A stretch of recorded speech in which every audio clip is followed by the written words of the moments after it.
truth. Yeah.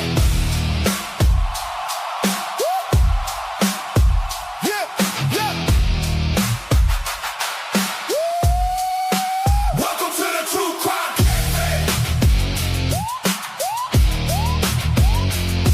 Come on in, have a seat, pour up a cup of truth. Yeah. We here pulling threads, laying them out for you. Names on the corkboard wall, red lines cutting through. Cold files on the counter, old lies in the air. Everybody got a story, we just see what's there. Seeking that justice, digging every day. Every little rumor, every word they say. Nothing but nonsense spinning around this town. We break it down, turn it all around. Welcome to the TruCrime Cafe. Come on in, sit down, press play. Pour a hot cup of truth, let it stay. We don't buy that script, they say. We're here pulling threads for you, peeling back layers on what ain't true. Stories being sold, narrative up and down. We flip that tail, put the facts in the ground. Late night, black coffee, eyes on the page. Somebody trying to profit from somebody else's pain. Clickbait, headlines, dancing on the screen. We cut through the chat to get back to what it means. Who wins, who bleeds, who's hiding the stain, who's laughing on the way to the bank off your pain. We chase that truth like a car in the rain. If the trail go cold, we light it up again. Welcome to the TruCrime Cafe. Come on in, sit down, press play. Pour a hot cup of truth, let it say. We don't buy that script, they say. We're here pulling threads for you, peeling back layers on what ain't true. Stories being sold, narrative up and down. We flip that tail, put the facts in the ground. Is it justice? Or just a show? Are they chasing the truth or chasing the glow in this room? We call that bluff, cause people ain't episodes that you binge and forget. Welcome to the TruCrime Cafe. Welcome to the TruCrime Cafe. Welcome to the TruCrime Cafe. Come on in, sit down, press play. Pour a hot cup of truth, let it stay.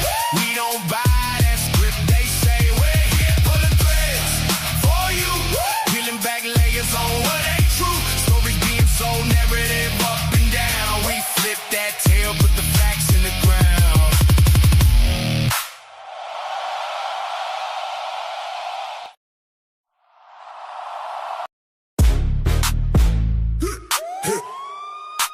Here comes the truth. All in blue. Here comes the crew. All in blue. Yeah. All in blue. Tomboy stomping in steel toes. Tandy talk slick, that still flow. Leah lean back, got real glow. SRB slide through, that real slow. Sassy Cassie with the side eye. Jesse Lynn hit him, watch him backslide. Christy Nevada with the wild ride. Lucy Morningstar, set the sky bright. Fizzy Snoop the 75, brain sharp.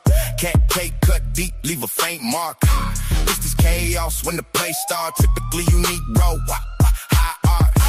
Man got a plan that lock tight. The last 24, running all night. Brandy B laugh, but the aim right. Molly Cat pounce when it's on sight, on sight. Here comes the blue crew, doing that thing, dropping that hammer, making it rain. Name on your lips, better watch what you say. Don't mess with the blue crew, move out the way. Here comes the blue crew, heavy that swing, dropping that hammer, making it sing. City on lock when they step in the frame. Don't mess with the blue crew, put respect on the name. We don't bark, we just walk through. Whole room hush when we talk truth. Every side street, no hoop. Every back row, feel blue. From the first light to the late shift. If you slide slick, that's a grave lift. Crew, tight knit like a chain link. Try, break one, whole chain blink. Tomboy front, that pace set. Candy count wins like a paycheck. Leah, hold calm when the wave crash.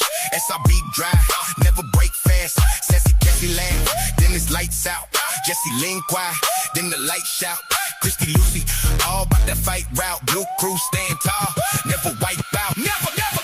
Here comes the blue crew, doing that thing, dropping that hammer, making it rain. Name on your lips, better watch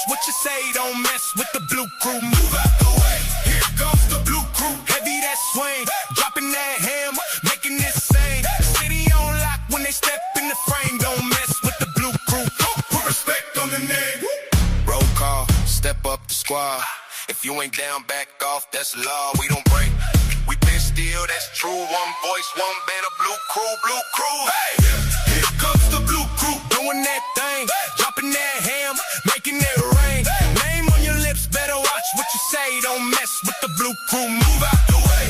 Here comes the blue crew, heavy that swing, dropping that ham, making it sing. City on lock when they step in the frame. Don't mess with the blue crew, put respect on the name.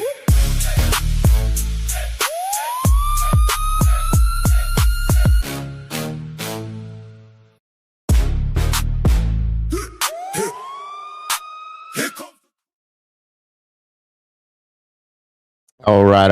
Welcome back, everybody. It is Saturday. Great to have you all here on this weekend. I hope you're having an amazing weekend. Thank you for joining me today. We're going to have not a really long show, but we're going to go over this new interview, a little discussion here, open discussion, of course, and break it down.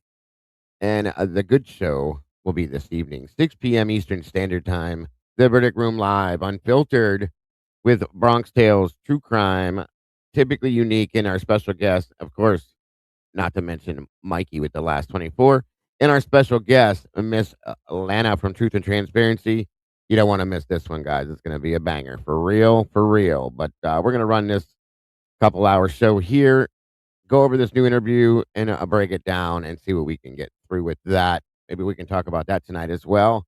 Either way, thank you so much for being here. Thank you to my production manager, Mikey, with the last 24, my videographer, Molly, and all my moderators that choose to spend their days in here with me. I love and appreciate each and every one of you so very much. Thank you for being here, guys. That being said, you know where we're going. Let's do it.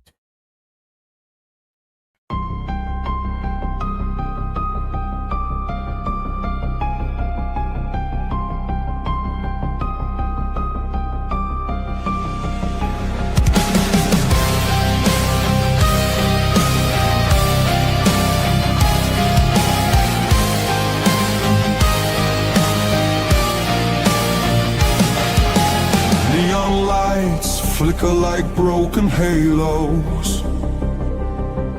Whispers gather in the smoke-filled air. Tables carved with secrets and shadows. Every story's a wound laid bare. The kettle's boiling with a restless rage.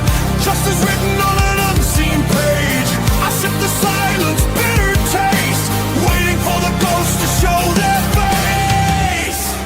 At the TruCrime Cafe,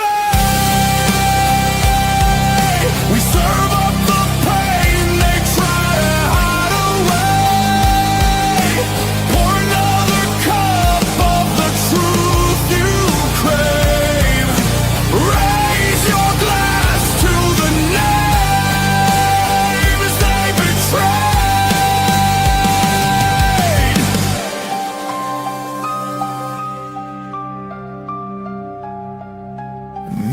Cracked reflections are liars. Ashes fall where the guilty once stood. The jukebox hums like a funeral choir.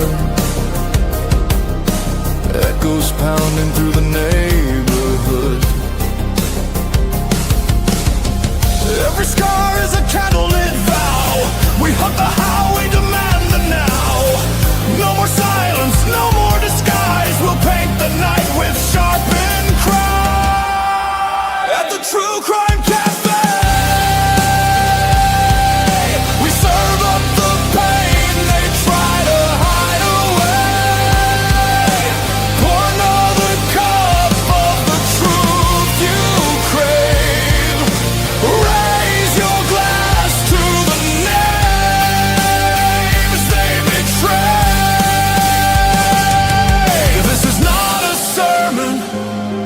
It's a battlefield hymn, a requiem dripping from the bottle's rim.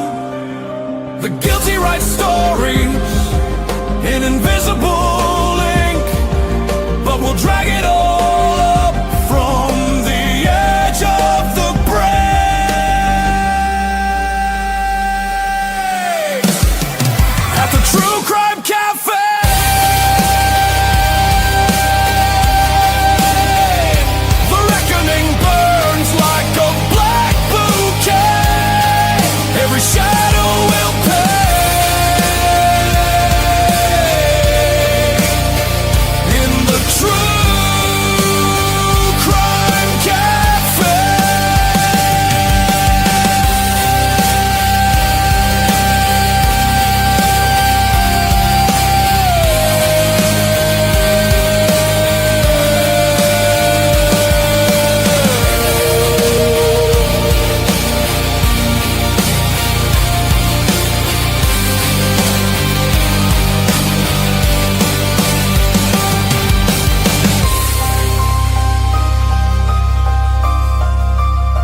All right, all right, all right.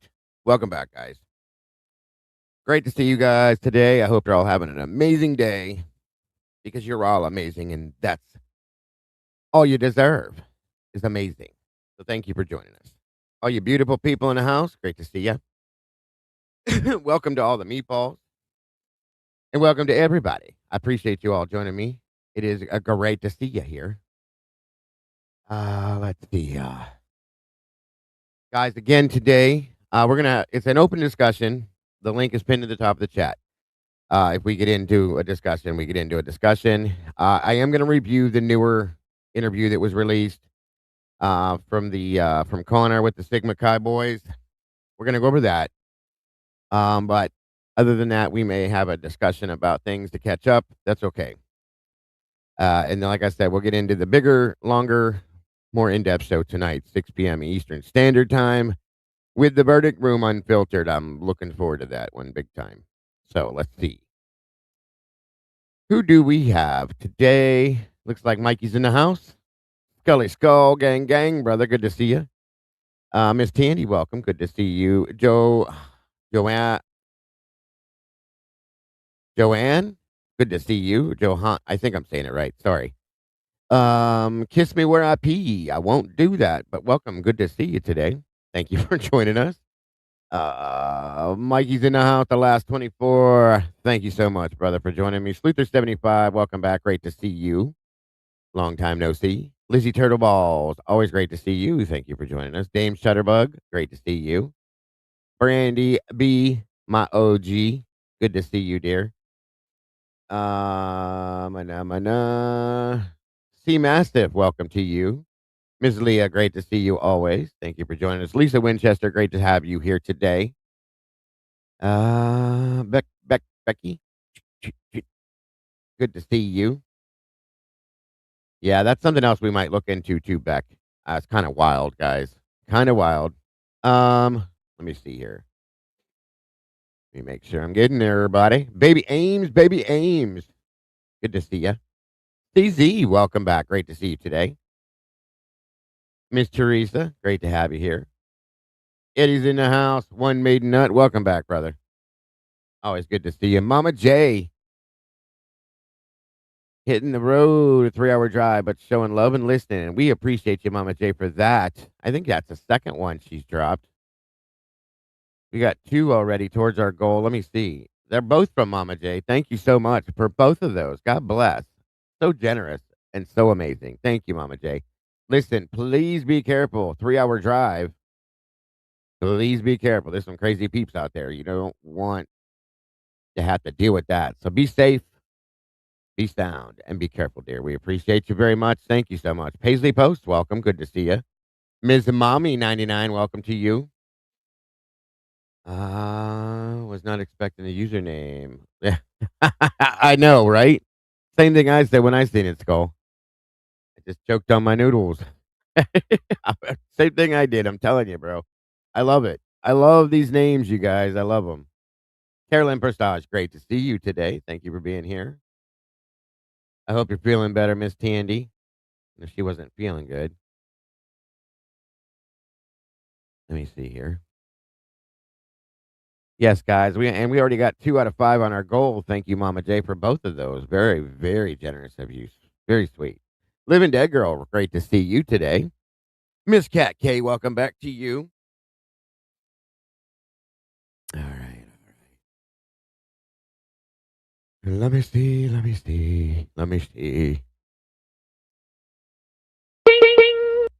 Oh, what that might be. Looks like we got 65 peeps in here, guys. 29 likes. Let's see if we can make that match, please, and thank you. Hangman, what's up? What's up? Good to see ya. Julianne, welcome to you.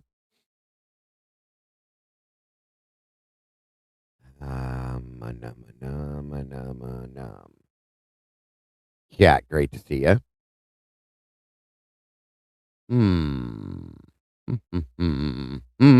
Miss Margaret, welcome. Good to see ya. Come on in and grab a seat, everybody.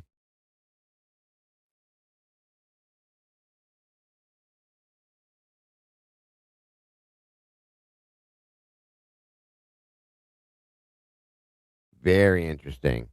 And you know, you guys, it's wild, but almost, I hate to say this, but it's hard not to. This next interview we're reviewing is, he goes by the name of Drew Carter. Another Stigma Chi fella. Is it me or did these all seem scripted? They're almost all identical, okay? And I'm not saying they are. I'm not saying that that's what they were all scripted. I'm just telling you, they seem to be a lot alike.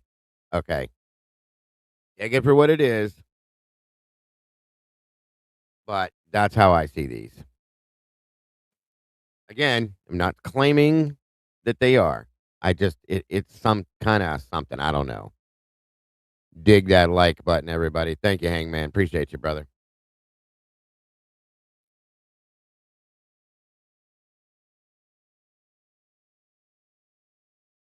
What it do? What it do? Scully Skull Gang Gang. Good to see you, bro. Thank you guys. For those of you that have been supporting Scully over during his live streams in his channel, please keep doing it, guys. Make sure you're subscribed to Scully's channel if you have not yet done it. Scully's part of our family here, and we support him in every aspect. Please show that love over there. Keep him growing, guys. Keep him growing. Did you hit that 1,000 yet, bro? Exactly. Same writer. Swear to God, I agree with you, Hangman. I do. Miss Cat, thank you. Make sure we got Scully's link in here. Good morning, meatballs. Jumping in the sauce today, spilling a little bit. Hey, hey. That's right, gang, gang.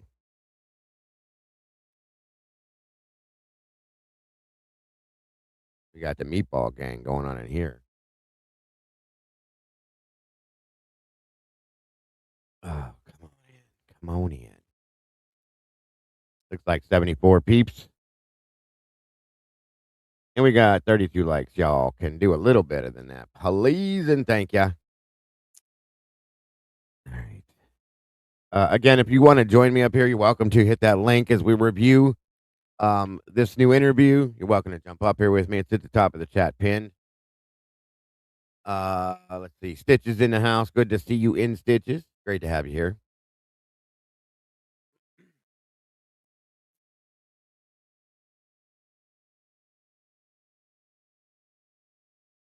Thank you, Becky.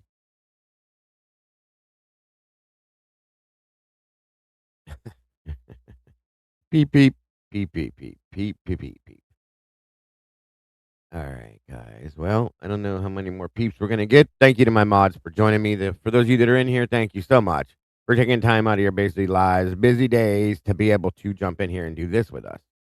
We appreciate you, and especially on the weekends. I know you guys get busy and you have your lives. That's more important always. But thank you for being here for those of you that are here.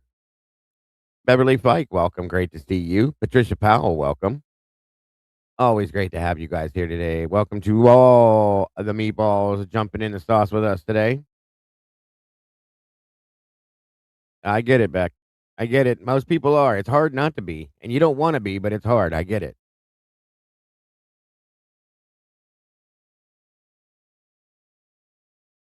I fully get it. Got to thank my boy Scully again for sending me this coffee warmer thing. My God, dude. It keeps it hot like I just brewed it. I love it. Welcome, Simple One. I love that. Good to see you here. Thank you for being here, Jacqueline Keeley. All right. Stephen Fillmore, great to see you. Angie B's in the house. Marshmallow peeps or peeps in the chat. My granddaughter tried to give me her peeps that she got for Easter. I'm not a big peep fan, but they got some crazy flavors, guys. It ain't the boring old yellow and pink ones anymore. Tropical Punch. There's Dr. Pepper ones. Those aren't bad. I've never been a big fan of peeps, but these new flavors are kind of interesting. I'll say that much. We have all been labeled as trailer trash with mental illness. That's pretty sad, don't you think, Beck? The people that want to help you to find truth because your daughter was murdered are trailer trash with mental illness. That is what screams mental illness to me. I'm sorry. All right, everybody. Agreed. I get it. I get it. We're probably going to review that too. They are very, those are the other ones I like too, Lizzie. The sour watermelon, they're amazing. It's hard, isn't it, Beck? It's very hard. That is something I do not see. The Mr. Eddie. Eddie, he's in here. He was. You don't see right there. One made nut.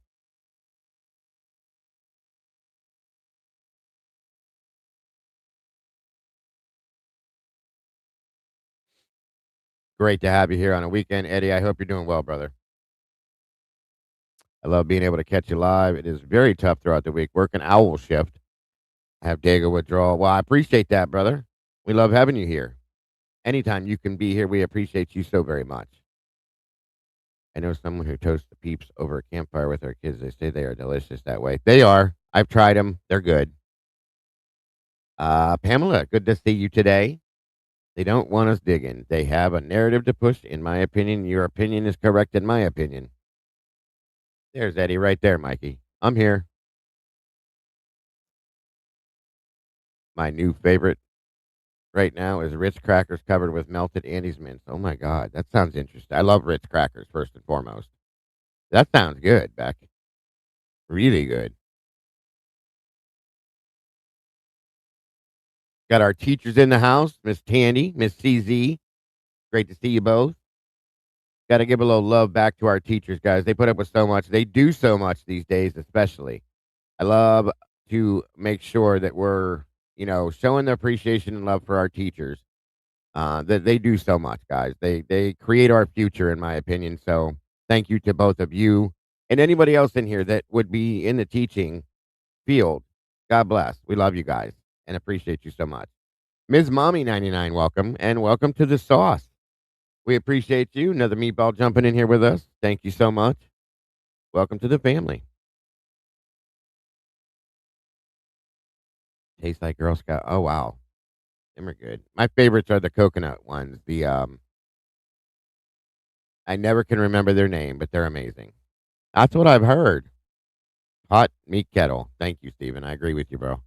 Miss Karmic Retribution in the house. What's up, girl? Good to see you today. Thank you for joining us.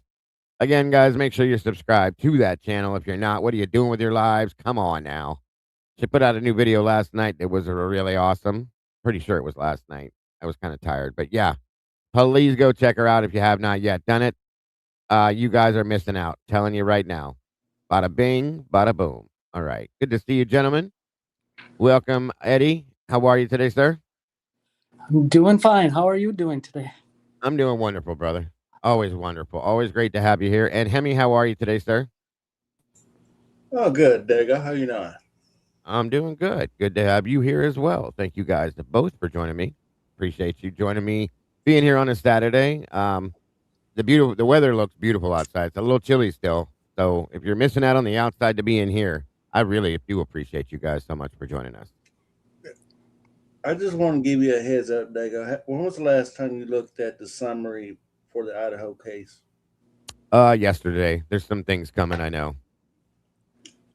Ain't that? I just kind of. Did we talk about that a couple of days ago?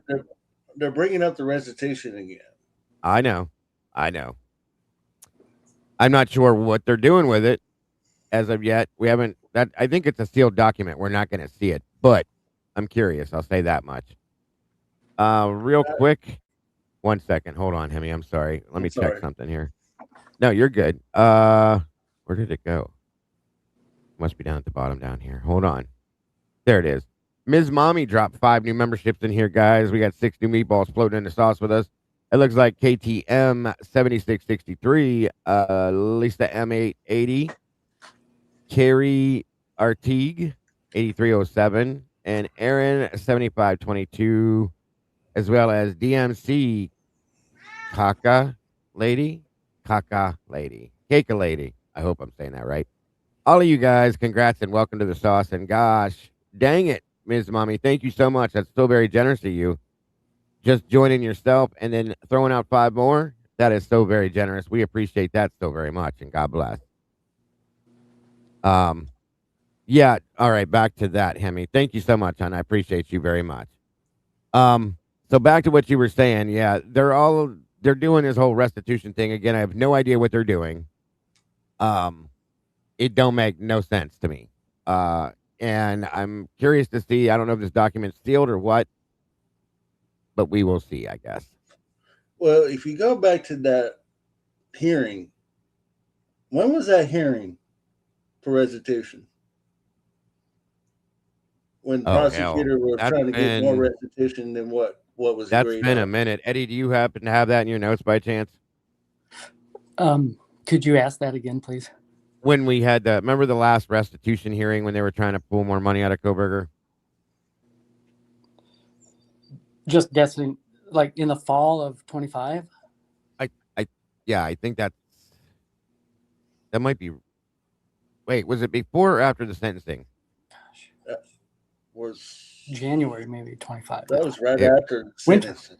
It was right after. So yeah, I think he might be right. January, roughly, of 25. Yes. Sorry. No, you're good. You're good. It's cool because it just makes me wonder.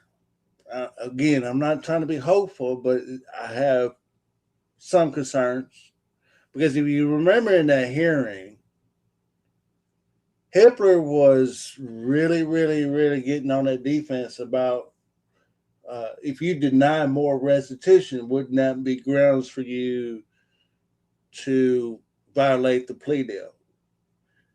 And could be, yeah. The defense attorney said no. Oh, if but anything, the prosecution broke the deal when they're trying to ask for more money than what was agreed on in the restitution deal. Yeah. So right. I'm just replaying that because when Hippler said, well, they was going to take that offer off the table after that was set. So he's backpedaling. Well, here's why the would thing. The prosecutor in that summary here about last few weeks was wanting a hearing behind closed doors, so to speak, and have a Hippler to rule on it without it being, everything all signed, sealed, and delivered and on the record. That's shady. They want a decision without hearing. I just said that the other day. Hold on. It is listed as, I'll show you guys here too. I think I showed you this the other day, but I have no problem. Thank you, Beck. It could have been September 25. Very good call. 1 minute here. So the case summaries changed, but the documents haven't dropped other than that one that showed right here. Okay, so we have March 19th, state's motion to amend order of restitution. March 20th, state's amended motion to amend order of restitution. April 2nd, state's request for decision without a hearing. I don't like that, but okay. And then April 3rd, defendant's response to the state's motion to amend restitution. And he's already paying over $305,000, okay? I don't know what they're doing at all. Again, I can only go my humble opinion on here, but the only way Hippler cannot influence anything as far as the plea deal or anything of negotiating wise of that. He shouldn't be able to. I'm really and truly starting to believe that Ann Taylor willingly just say, you know what? Every hearing we've ever had, we're getting turned down. We know she ain't got through with all that discovery. She needed time. and she agreed to that plea deal. Of course, from Kohlberger's extent to agree to plead guilty. If you watch that hearing, by her saying prosecution broke the plea deal just by asking for more restitution. Now we're starting to see that again. This is going to end up being open the door for appeal. Let's do that restitution. Well, I don't know if it'll give them option for appeal, but it could void the plea deal if depending on how they're doing it and what they're doing. I'm telling you right now, I don't like states' request for decision without a hearing, especially coming from the state. Okay, I don't like that because that means they're doing something behind closed doors that we have no clue. And then they're talking about this restitution thing. This reads like they want the judge to make a decision without having a hearing and having everybody involved. I don't like that. I'm sorry. There's something wrong with that. There's something going on, and I don't trust it. I'll just say that. I don't trust it. Makes me wonder how that investigation going. If there's one going, yeah, I think there should be updates on that, but they're not going to tell us that. Not at all. No, and from what I'm hearing with people that's real close to the case, this thing is going to go through regardless of that investigation or not. What's going to go through? The appeal. Oh, I agree that it would too. If it happens, of course it would. It has nothing to do with that investigation. Unless something comes out of that investigation that reveals something that we have not even thought of, which is possible, who knows, but yeah, it's definitely going to happen either way, I think. Welcome, Danger Zone. Senor, welcome, brother. Good to see you both. Thank you for joining us. Anyway, I thought that was interesting. Danger Zone 007. Is this Dan? The Danger Zone from before, or is this somebody different? I'm just curious. As I am an underground coal miner, God bless you for that, brother. I couldn't handle that. 23 years now. Today was my first day. 23 years ago, I hate hoot owl shift the most. I also hate not being able to catch Dago. But thank you, brother. I appreciate that. Please be safe when you're down there doing that stuff. That stuff freaks me out.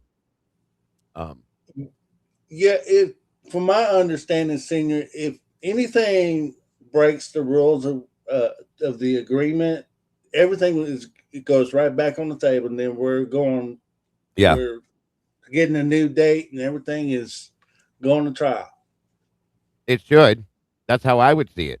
If they void the plea deal, then yeah, it should roll it back. Unless they come forth with something else. I'm not sure how that works for sure, 100%, but that's what I believe.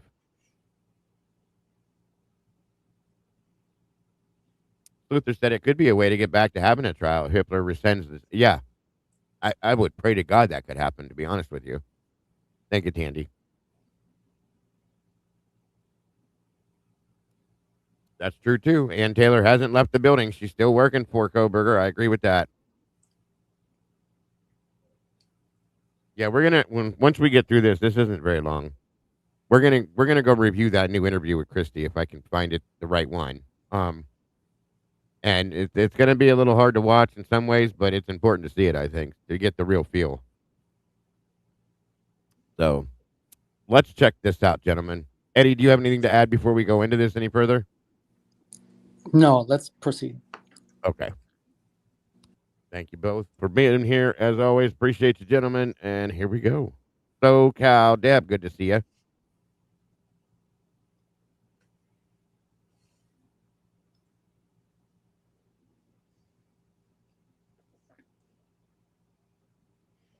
Yeah, good point, Deb. Yeah, definitely. If it did, I would hope for 100%, bro. They definitely need to be out of Hatman's courtroom. There's no way that judge should be presiding over anything with this case at this point because it's not going to change anything. It's never going to go any different as long as he's there, in my opinion. I'm just saying. So, and again, with this, guys, as always, if you need me to go backward, forward, fast forward, whatever, slow it down, speed it up, just let me know what you need. And it is 5 This is Detective Sergeant Mike Van Leuven with Idaho State Police. I'm here at the Sigma Chi House in Moscow speaking with, and it is 5:58 p.m. So if you could just tell me how and when you first met Ethan. Well, I was a snap, so I came in at the second semester, but I'd met him earlier playing basketball with some friends, and like him and I were just like together there. Down here at the house or intramurals? At the rec. Okay. Because I already knew some of my friends who are. Van Leuven is the one that interviewed all of the Sigma Chi guys, every one of them, in every video or every interview. And again, just so you guys know, I have a huge issue with this as a conflict of interest, being that he was a Sigma Chi alum. It should have never happened like that. I just don't trust it. So, just saying. I'm not surprised, though. Already in here, and that's how like I got in here, is because. Thank you, Moto Man. Appreciate you, brother. As always, grateful to have you here. It says, I wonder maybe Hitler's opinion has changed now that he's seen or read through documents. He didn't have an opportunity to read before he was assigned to the case. I mean, that could be. I would like to believe that, Moto. I just don't trust him enough to believe that. You know what I'm saying? Being what we saw, you would imagine as a judge that he would have to know some of the things that he didn't know and have to be able to read these documents and didn't. And that's a problem for me. Thank you for that, brother, by the way. Number 3 towards our goal. God bless. I appreciate that so very much. Karmic says, I wish there was a way to switch trial over to Washington. We are so lightweight on proven murders. He's actually have a chance to... Yeah, no, I understand. It'd be different for sure, I agree. But that's just not the way the cookie crumbles, unfortunately. Right. You can't. I don't think anybody is able to trust this judge at this point because of the way he handled the entire thing from day one. And I'm sorry to say that. I'd love to be able to say I could trust him, but I just don't. I think he's in the pocket. I'll just say that. And I have from almost the third or fourth hearing that he covered. So, welcome, Aries. Thank you for being here. Happy Saturday to you. All right, guys. Here we go. Some people from that I knew, and they said come play, and then like that's just how I kind of met him. So what did you think of him when you met him? I mean, I thought he was goofy. I mean, he's got a big personality, so.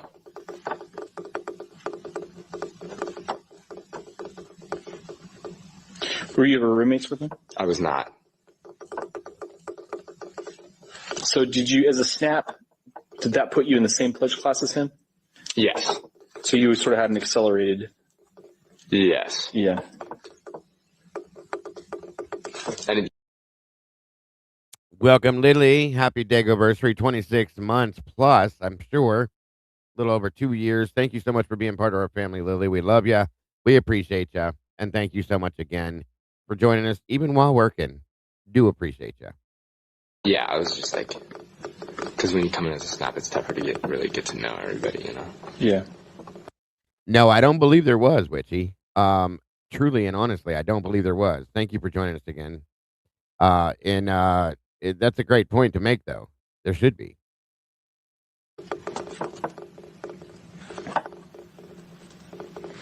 So did you ever...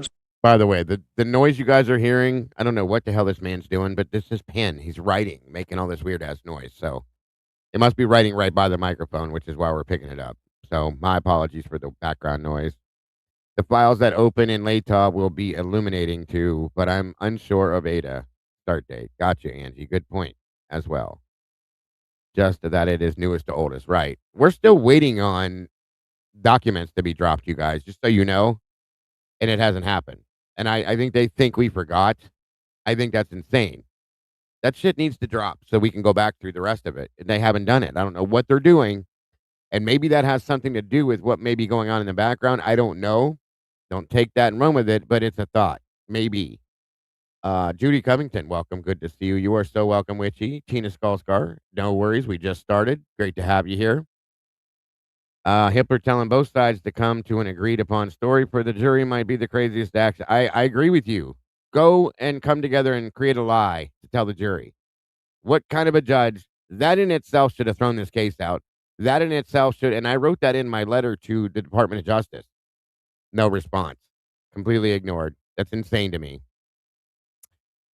Either way, thank you, Sluther, for that super chat number 4 towards our 5 goal today.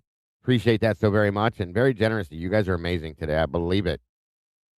You can't hear me, Eddie? He dropped out. He's having that problem again. I don't know what is going on with that. Can you hear me, Hemi? Yeah, I can hear you fine. I don't know why he keeps having that issue. I wonder what he's using. It's weird. Let me give him I don't another know. link. I can't on my browser. I cannot get it to where my camera works. So That's okay. it might be that. You might have to just change your browser. Well, I got 100 2 browsers on my PC, but the other browser just don't pick up my my mic at all. So I don't Mikey even use thinks that. that might be when it's on a cell phone. Can you hear me, Ed? Yeah, we'll try again. Are you on a computer or a phone, bud? Phone. Okay. Mikey thinks that happens when people are on cell phones. It could be. It could be. All right. Let's see here what we got. Absolutely, Beck. Absolutely. Okay, on we go. Sir, Ethan, have any conflicts with other people? Not that I know of. Not that anything that would be alarming to me.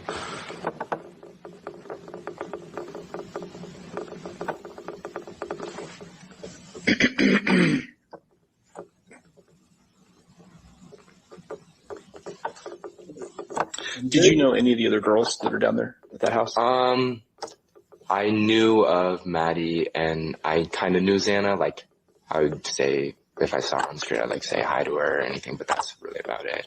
Did you just know her as Ethan's girlfriend? Yeah. Welcome, Jen. Good to see you. Says, I was ignored too. I have no faith in the Department of Justice, but we still got to try. Happy. Amen. Yes. Amen to that one. We can't give up, folks, because that's what they would win. If we give up, they get what they want. That's not happening. So, You could amen.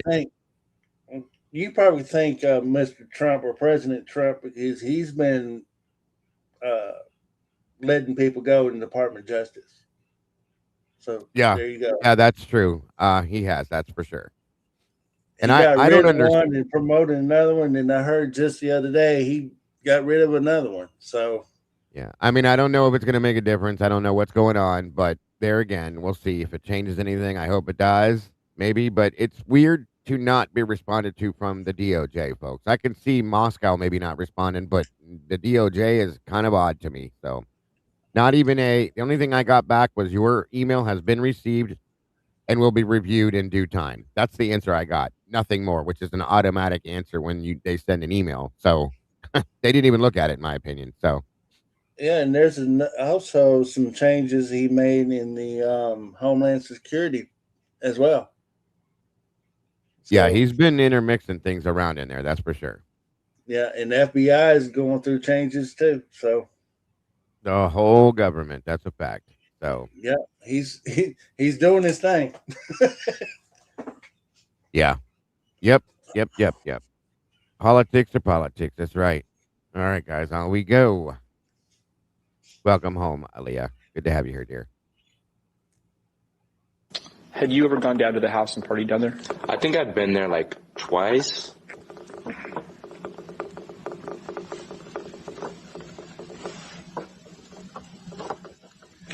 Did you ever see any altercations or problems that happened down there? No.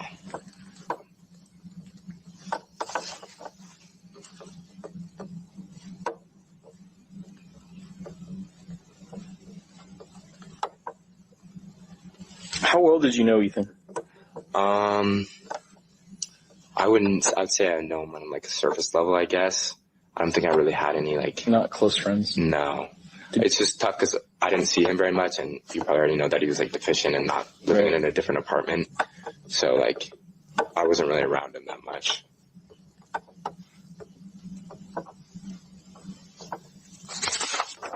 You're on my list. Oh, it's because you're pledged member with me. Did you ever have any conversations with him where he talked about any personal stuff? I don't think so.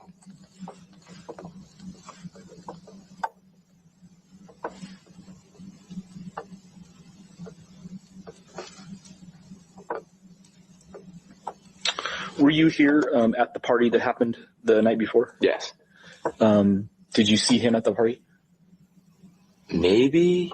I'm not entirely sure. Did you?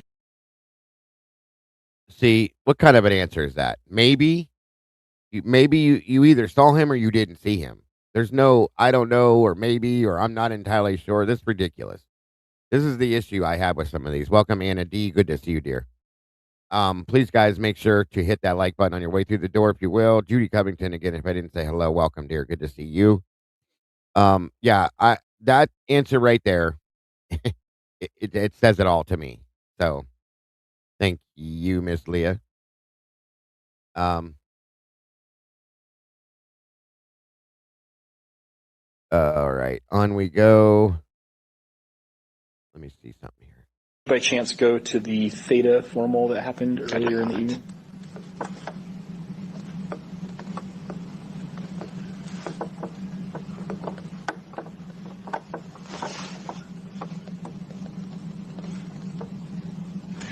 Any problems or anything that happened here at the dance or the party that you recall that night?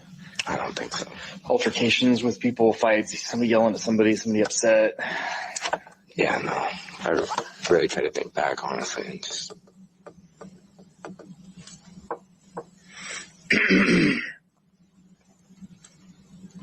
Who was Ethan's best friend in the house, do you think? I would say.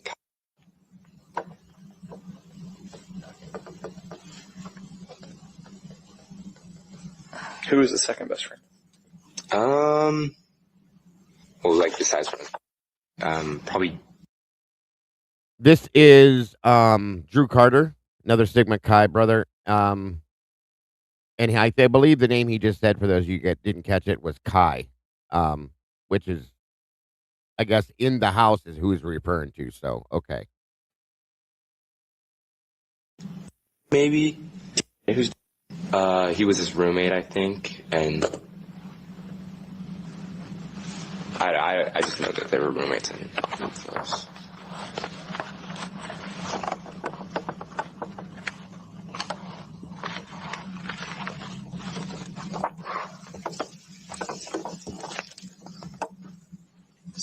On that list. He's not. There she is. Hey, Lucy, you got some splaining to do. Good to see you, dear. Thank you for being here. As always, I appreciate you. I mean, I'm assuming this is alphabetical.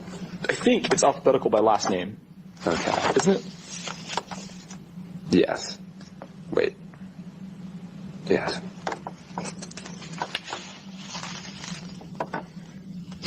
Well, do you know last name?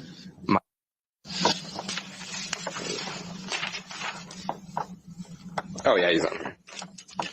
Twice. Probably because he has 2 contact numbers. Yeah. Is he marked? Yeah. Yeah. Okay, thank you. You can start.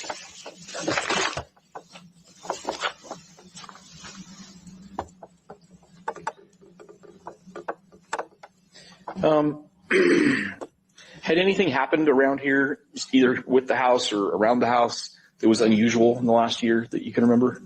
Any car wrecks, any thefts, any prowlers, any police getting called for any reason that you recall? Not that I know of.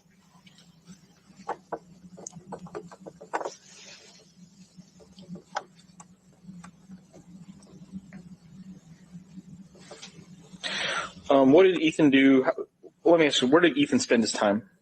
I would say in courtroom, I think, and then at Santa's and over there.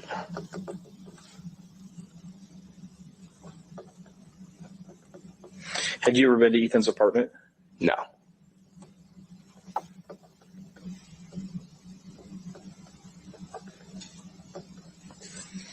Did he have any hobbies outside of school and Xana that you know of? I know he liked to play basketball and game.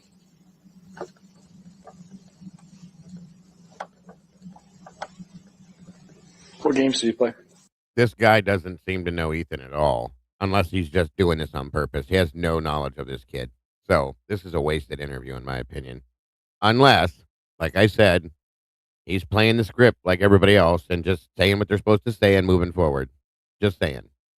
I think a lot of them, like most of like the popular Xbox games, I would say like the new game that just came out, the Call of Duty? Yeah, and then Modern Warfare? Yeah, and then there's also the one Fall Guys. He loves playing that game.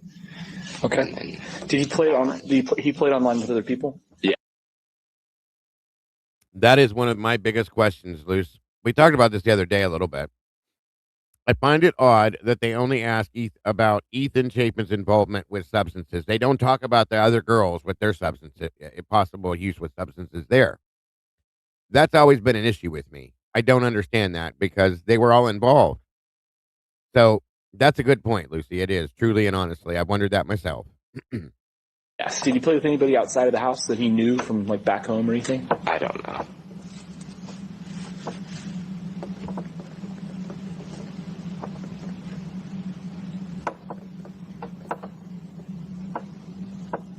I love that, Karmic.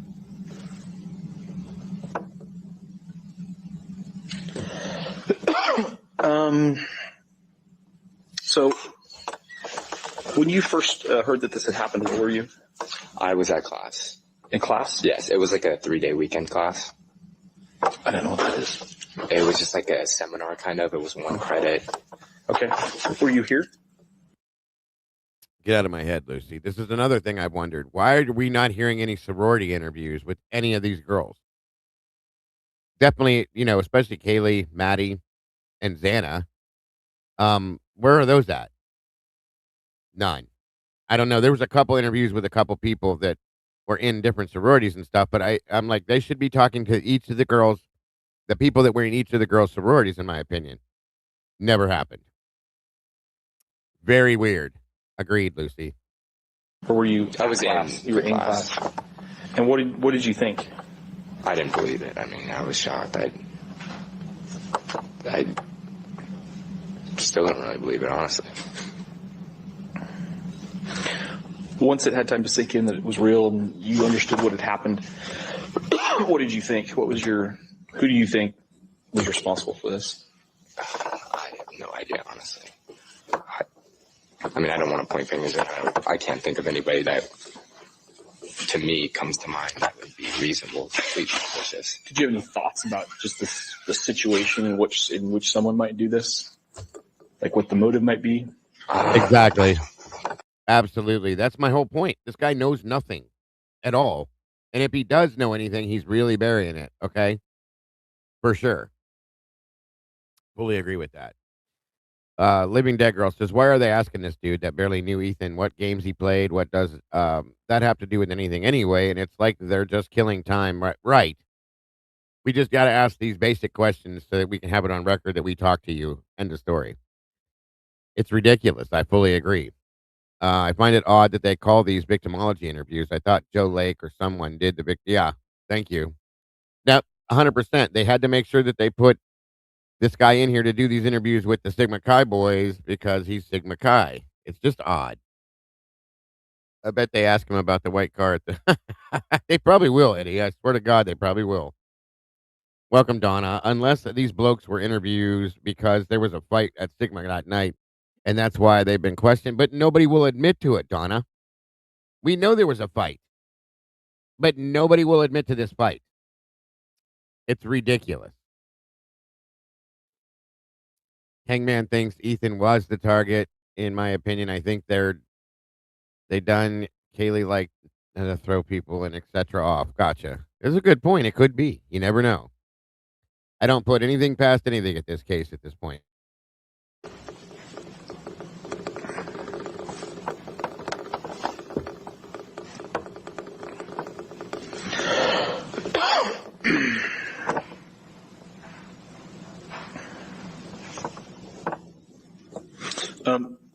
Is there anybody else here that you think that I should talk to that was close friends with Ethan that's not already marked on the list.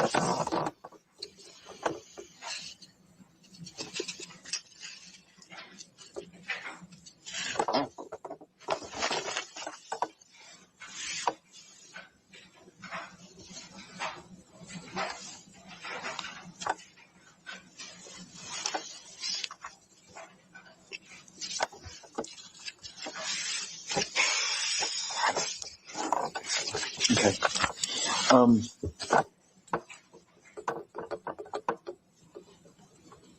Were you here for Parents Weekend? This year? Yeah. Yeah. So I've been told that one of the moms that was here recalls there being a guy that was here that was asked to leave that didn't belong here. Do you know anything about that? I do not.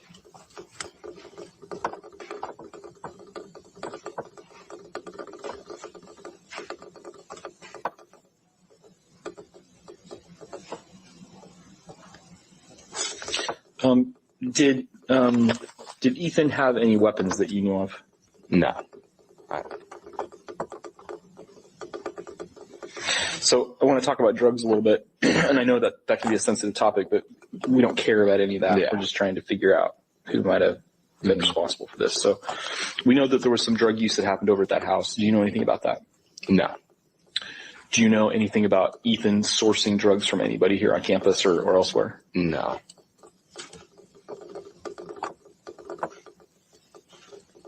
He knows nothing.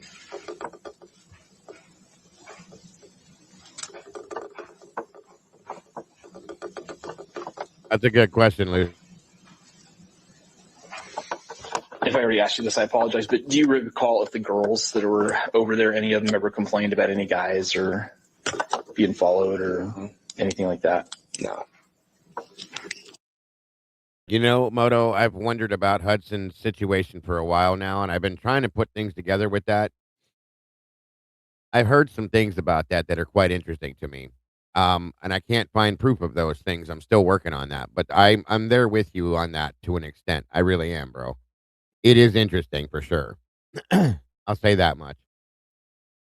But yeah, this guy's a waste. Like, this kid knows nothing, or whatever he does know. He was threatened. You don't talk about this, or that, or there'll be consequences. And that's where we're at with this, in my opinion. Did you see the vehicle description that the police put out recently?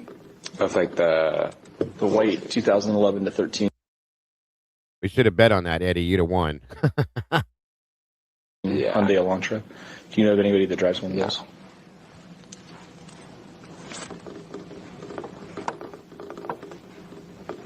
Is that a dog? I think so. Do you guys have a house dog? Some people usually have dogs, but I don't think right now. So somewhere else, I guess.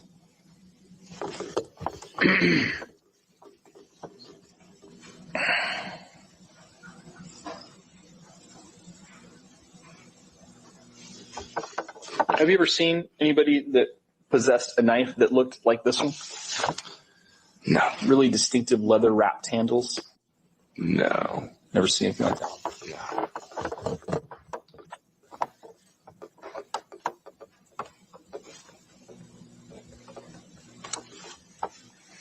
Any change in Ethan's personality or anything in recent weeks before this happened? I don't think so.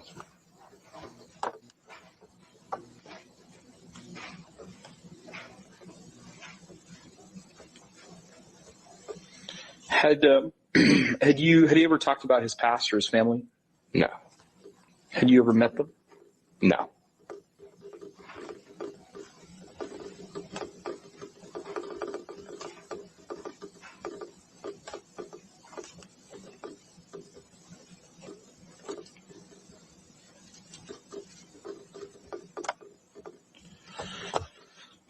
I appreciate you talking with me today, but I think that about wraps it up. I'm going to stop the tape at 6:11. Wow, that was a joke. Any thoughts on this, gentlemen? Hemi, Eddie? No, I think it's the same MO that we've always heard. They all just avoid, don't even want to talk about it, even though they may have information. They just don't want to share it or do not want to get involved or whatever the case may be.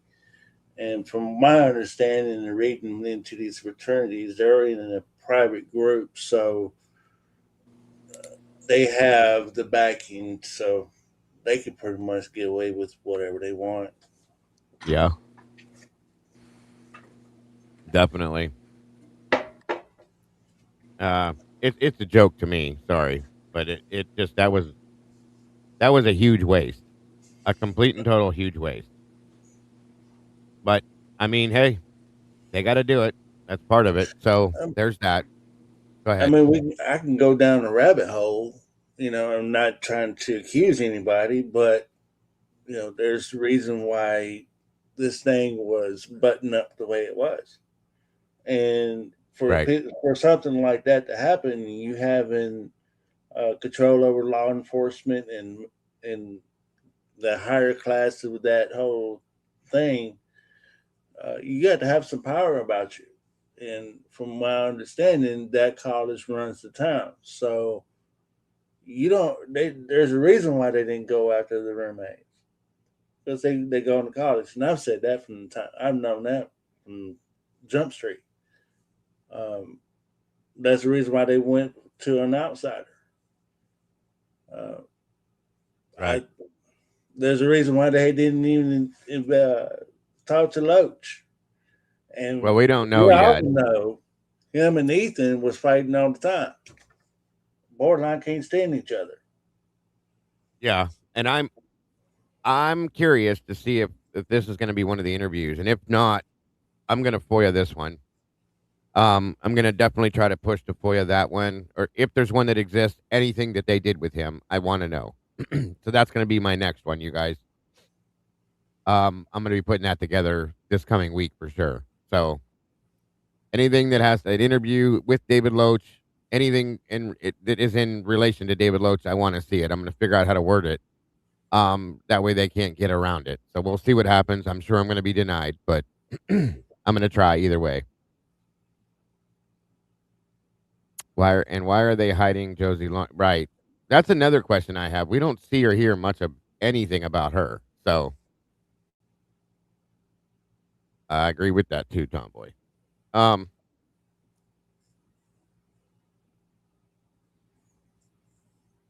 Let me see here. I have not Living Dead Girl, unfortunately. Egg Wasp, welcome. All right, let me see here. I did a little bit, Leah, but I think it might be a good idea to get into some more of it, which I probably will be when I get through going through everybody else. Yeah, she was on the 911 call, handed the phone to Dylan. Yeah, she should be all over this. So that's my opinion, of course, but I agree with you, Senor. It's as if they interviewed frats who they knew would know little or would be staying. Yeah, that's almost a good way to look at it, Karen. I can agree for sure. So, all right, guys, this next thing we're going to review, be prepared because we're all going to be called names here. So, it's interesting, though. If you watch her body language, you'll see it. There has to, I would imagine there would be too, Jen. There should be Delt interviews after all the talking they did about the Delts. You would think they would have to have interviews with them. And I'm dead curious about those. And if maybe something I may have to request as well. And we'll see. I may get denied or ignored for that too, but it's something else. In fact, I'm notating that right now. I will see what I can get. Good point. It's just, it's like we know that these kids have been going to that college for a while now. And as small as the community that the town is in the college, everybody knows everybody. And now we're hearing deniability about it. And we all asking ourselves going, wow, what's up with this? Because we all see it. And it seems It's a like good law point. enforcement or these people that's doing these interviews is not wanting to put, not say put somebody on the chokehold, but make them respond, be truthful, and call out their lies. There's none of that. There's no pushback from law enforcement at all. Period. Right. That's a red flag. I can agree. 1 minute, I'm reading something real quick, and then we're gonna get moving with this. All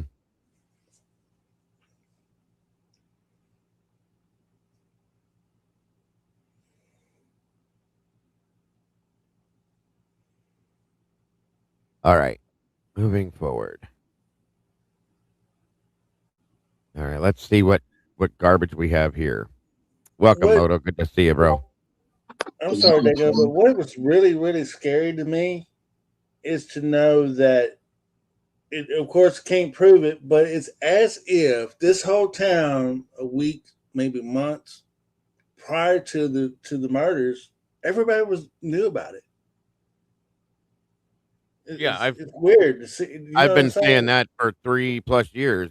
We were told that from when Kim first came around, that they knew about this beforehand and after, So this is a good point. So for those of you that don't know who this is, Chris Hansen used to do the To Catch a Predator series, so on and so forth, and decided that he wanted to interview Miss Christy Gonzalez. Be prepared, because this is insulting to some aspect, but it's interesting to hear how she responds to him, in my opinion, to say. Right. Why are they stuck on BK being a part of it? There's a reason behind it, Lucy. I want to know for sure what that reason is, why it has to be him. It has to be, like, you can't change the story. You know what I mean? Just saying, it's crazy.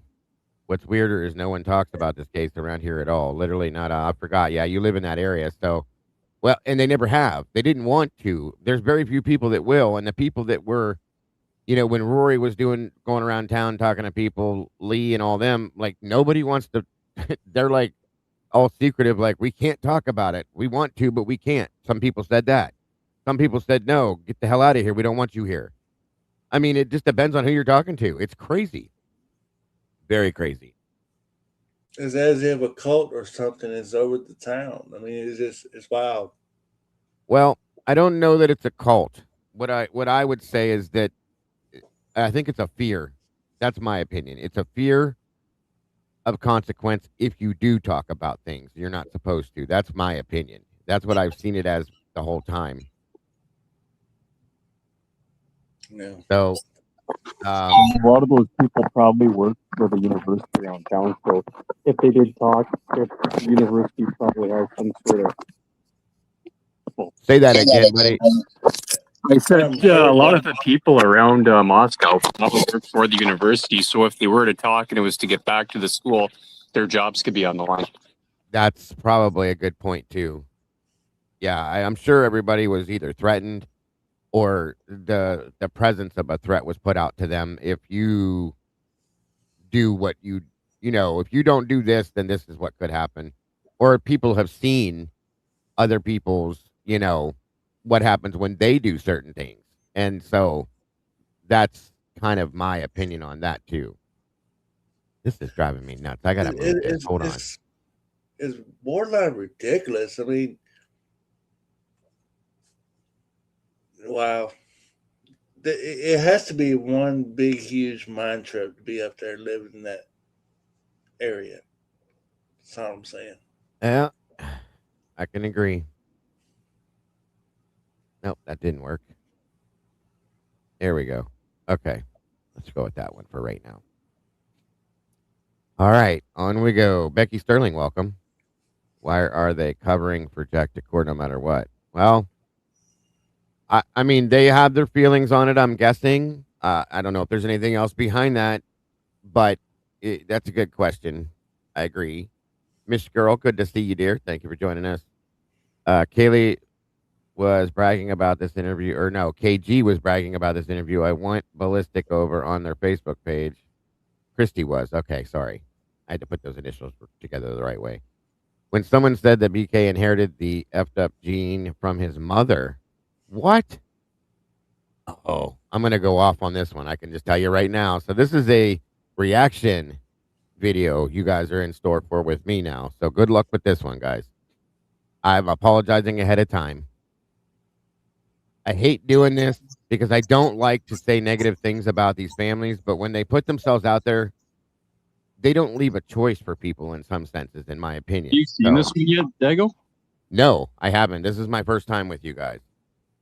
I But like to dude, do that. I like to do like with certain things. I like to do some of these things for the first time with you guys. So this will be a reaction for me, a reaction video. brace yourself. Here we go. Be prepared. My apologies up front for things I may say. Just saying. Centers on the release of crime scene photos. Kaylee Gonzalez, Madison Mogan, Zana Kernodle, Ethan Chapin, all just living a college student's life at their residence off campus, doing nothing wrong, conducting themselves in no way that should make them a target of a homicidal crazy person. Welcome, and business. Yet they were. And so here we are. Kohlberger's been sent to prison. But so many of these issues and so much of this grief will never go away. And I'm going to talk about that in this episode with Kaylee's mom, Christy Gonzalez, who joins me now to have a seat. Christy, thank you so much for being with me. I appreciate it. Thank you for having me. You know, just yesterday from the recording of this episode, a piece of legislation passed in Idaho. Lawmakers passed it. And it centers on the release of crime scene photos, and specifically the crime scene photos of this horrific murder that took place in Idaho. Why was it so important to your family, to you, to get this legislation passed so that these photos are not released and circulated on the internet? Well, there's a couple reasons. But the first and, most importantly, it is our daughter deceased in a horrible manner. Police describe Kaylee as unrecognizable, disfigured. They couldn't really understand what they were looking at, couldn't grasp what the injuries were. Our family didn't. I'm going to say one thing before this starts. Where's Steve? I wonder why Steve is not involved in this. Think about that for a minute. Want to see it, and we didn't feel that anybody should be seeing that. The internet is wide open for anybody to look and look at that stuff. And part of us almost thought that, does looking at that type of material, does that feed into certain types of personalities that could just create another maniac, such as Kohlberger? Well, these are all very valid concerns, and we should say that the city of Moscow, Idaho, the police department, when these photos were initially released, they were merely following the open records guidelines, the law of the state of Idaho at the time. So when people requested these, they were public records and were released as such. But I agree with you. And again, I've spent my life professionally as an adult finding out information about crimes. But to me, it's almost like it rises to the level in this case specifically of CSAM or child pornography. There's no reason anybody needs to see that. What? Are you serious? Okay. You guys have heard what I've said about seeing certain things, okay? This is nothing like CSAM, in my opinion. Nothing at all. That's disgusting that you would even make that statement, okay? I've never asked nor wanted to see the physical bodies of the victims. Never. Never, ever. Okay? I've wanted to see where they were, around them, things like that. I've wanted to see the scene itself. I don't need to see their bodies per se. Sometimes it is helpful, to make sure that it's the right situation, the person, the wounds. the positioning. Okay, granted, yeah, but that's not really at all ever what I want to see. For him to make that statement that this is like CSAM, are you fucking serious?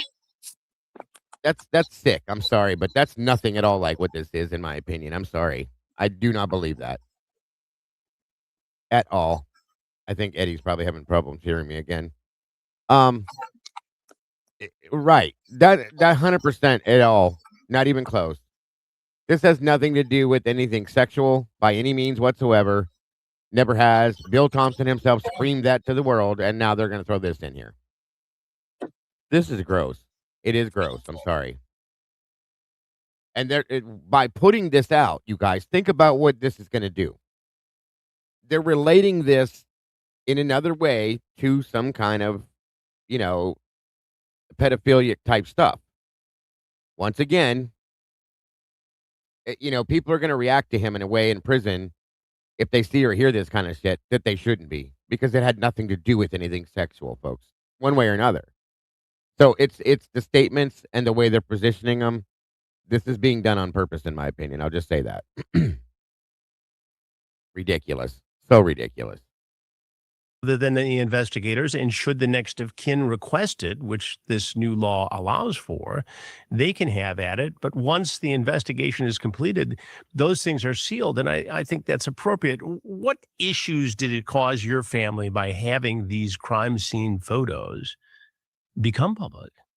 It was incredibly painful. It was very traumatizing. People say, well, don't look at it, but it's a little hard not to, open up your Facebook or, social media apps or even the news. And, it's hard just to protect yourself or put yourself in a bubble to not be exposed to that content. So, we have younger children. Well, our youngest is 19, but, she's away at college, and I was terrified thinking how Aubrey was going to feel. I knew she was going to see it, and there's nothing you could do. There's just nothing you could do. Your other daughter, Olivia, was very active in the legislative effort to change the law here. Why was it so important for her, as the older sister of Kaylee, to do that? So Olivia is the only one out of the entire family that felt very strongly with needing to see Kaylee. So she sat down with the investigators and the prosecutor last October, and she reviewed crime scene photos and autopsy photos of Kaylee. And I really think that just, instilled in her that this cannot be seen. People cannot look at this. This is not okay for people to see my sister in this state, without, knowing that Kaylee wouldn't want that. Kaylee would be like, absolutely not. I don't want people looking at, me passed away, stabbed 20. Yeah, I don't agree with that statement, but okay, I'll let you have it. That's your daughter. That's your right. But you don't know that. Yeah, but the problem is what other cases is that going to affect in the future? And just because they feel it's not okay for the public to look at it, does that mean that their feelings, like, you get what I'm trying to say here? I do. It's going to cause a domino effect, in my opinion. It truly is. Okay. It's gonna basically what this does is this closes the door, and it's gonna give everybody the only option to just trust the police when they do what they do. Absolutely. It's I am not okay with that. Sorry. It's I don't know your constitution, but it sounds like it would be something that's fairly unconstitutional. 100%, bro. Absolutely. Hey, JC, good to see you, sis. It's been a minute. Good to have you here. No, absolutely, dude. It is, in my opinion. That is little by little. They're absolutely taking every right away they can. This is just a starting point. This is going to roll downhill and domino effect, in my opinion. Okay, in my opinion, like, okay, real quick, let me answer to something. This statement she just made here. This is your daughter, and I respect that, as I respect you and have compassion for what you've done in that aspect. But you can't say that. At the same time, your daughter was a sleuther. She did the same things we do. I think she would want to know the truth and want people to know the truth as to what actually truly happened to her, because herein, she's the only one that does know at this point. She knows the truth, and she can't tell us that. Okay? So saying that, making that statement, I disagree with her in that aspect respectfully. I do. I think Kaylee would want people to see the certain things in these pictures to tell us the truth so that the person that truly did this would be caught, and not the person that didn't, and there would be actual justice for her. Truly. That's my And we, opinion. and if the public is able to see the photos, that keeps the police It keeps them following the rules. That's right. exactly. It that transparency is a lot. It allows us to hold the police to accountability and to a standard. It keeps them honest. That's right. Absolutely, bro. I fully agree with that. And that's where this is a problem. And it's going to be going down the road. I think it's going to become a bigger problem, in my opinion. It's already got a bigger enough problem as it is when you got people that think somebody takes a plea deal, they just admitted guilt. Look at Rex Humerman. He just took a plea deal, but he did confess. He admitted to 8 murders, though. He did what he did. That's the difference. We did not get that with Brian Kohlberger. We don't even have any form of interview with Brian Kohlberger of them interrogating Kohlberger to get some information out of him. It's right. more of lies of, well, in regards to him, it's like what Hitler says, you know, he's prone to lie.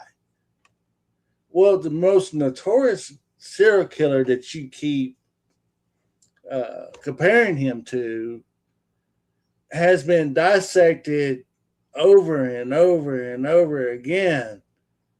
Hang on, Hemi. Keep going. I'll be right back. Keep going. Of why? What is it about this psychopath that makes him a psychopath? We haven't heard anything from Brian Kohlberger. I know this. I'm going off on what the crime scene photos. Look, at the end of the day,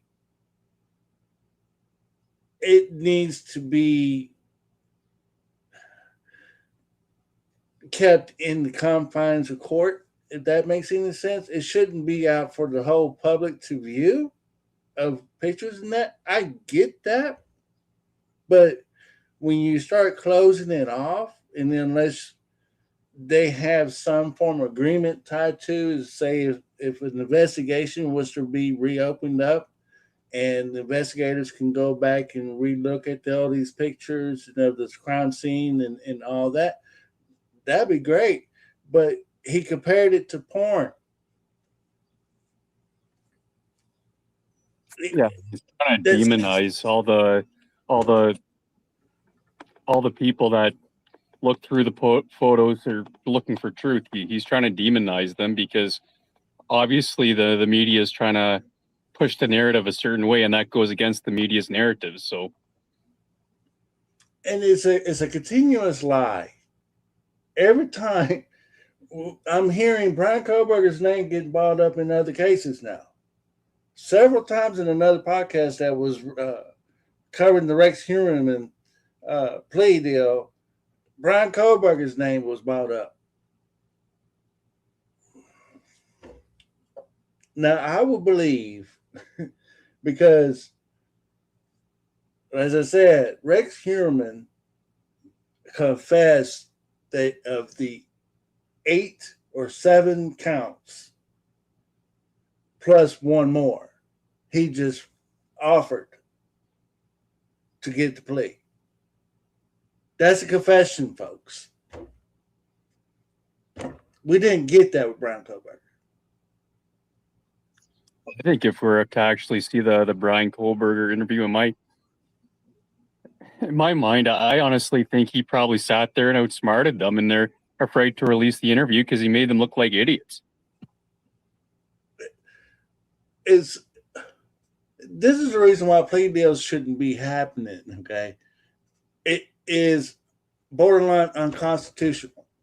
It takes your rights away from you, pretty much.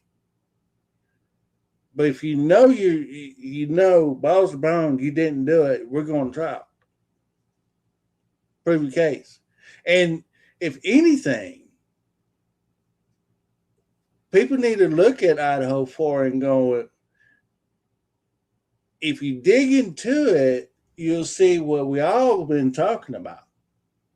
It's half-assed investigated. Hell, it's not even being investigated. There's unknown DNA there that's not even being tested. They just did a half-assed job investigating this damn thing. And then we got more power to you. Whatever you want to do, my heart goes out to you, to the families. But I'm seeing people closest to the victims, they're getting paid money off their deaths. Wow. I'm just, wow. Yeah, I'm just, wow. Well, you have to think the Gonzaleses had how many kids that had to go through university? How did they pay for that education? Does Christy have a full-time job, or did she have a job? I think Steve's the only one that actually works.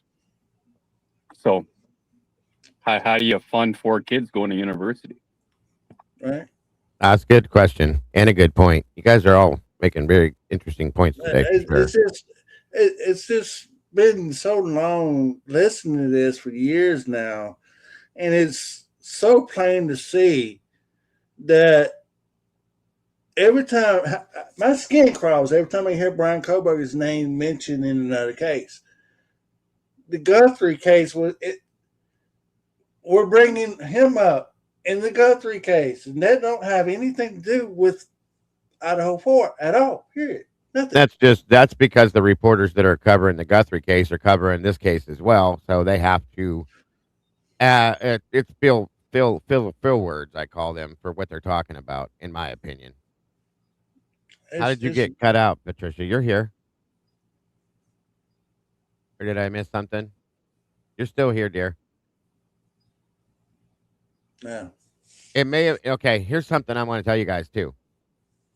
If you see a comment you put in here disappear, it's not us. It's YouTube pulling comments. They've been doing this like crazy lately, so be prepared. That's been happening. So, but you're here, dear.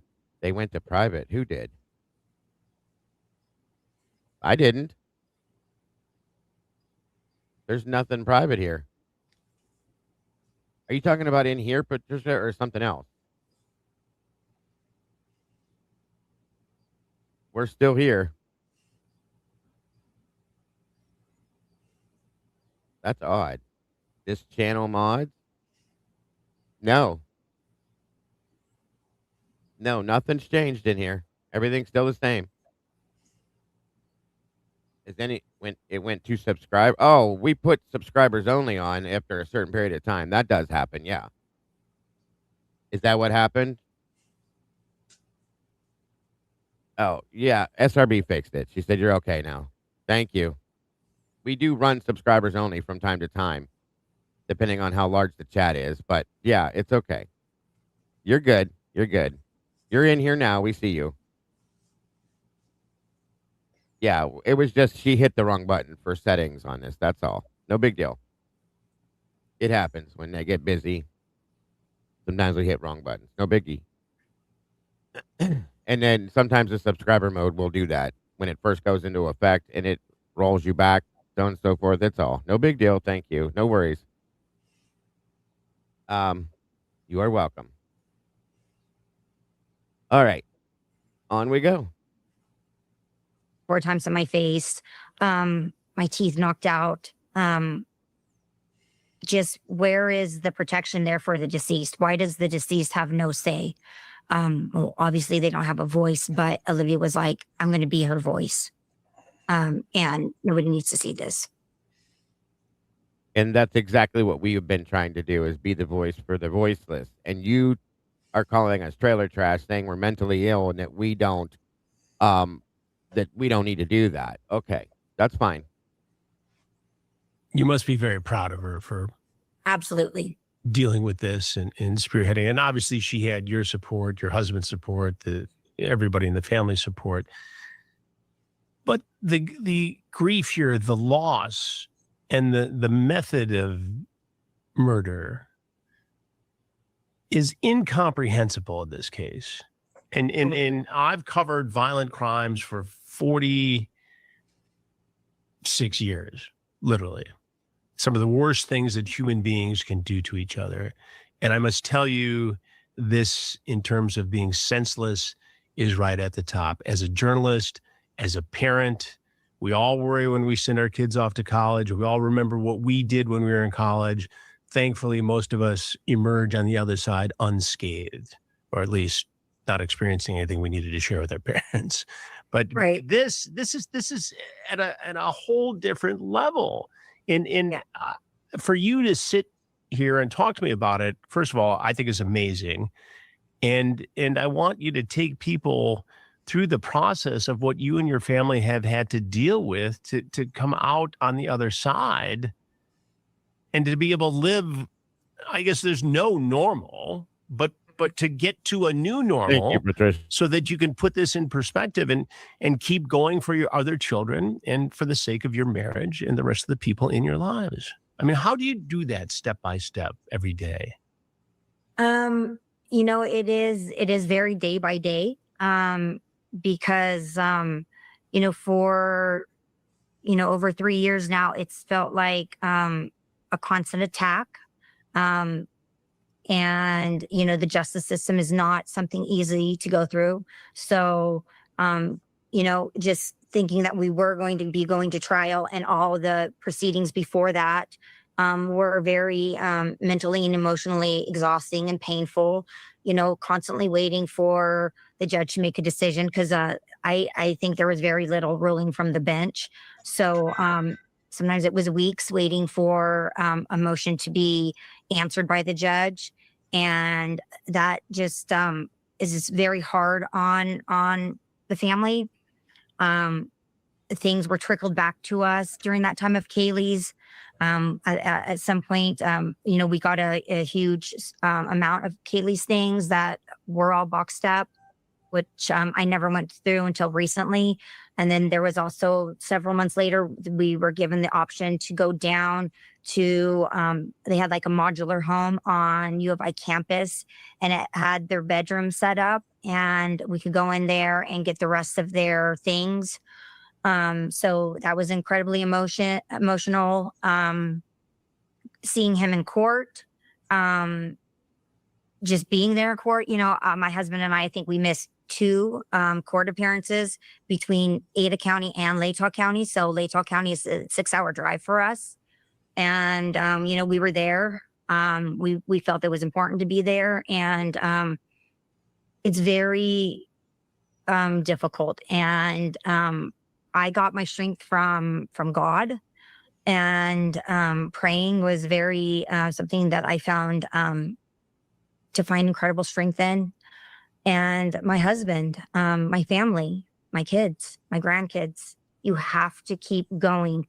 You can't just lay down and die. You feel like you're going to. You absolutely do feel like you're going to. But God willing, you can't. I can't imagine getting the call that you got.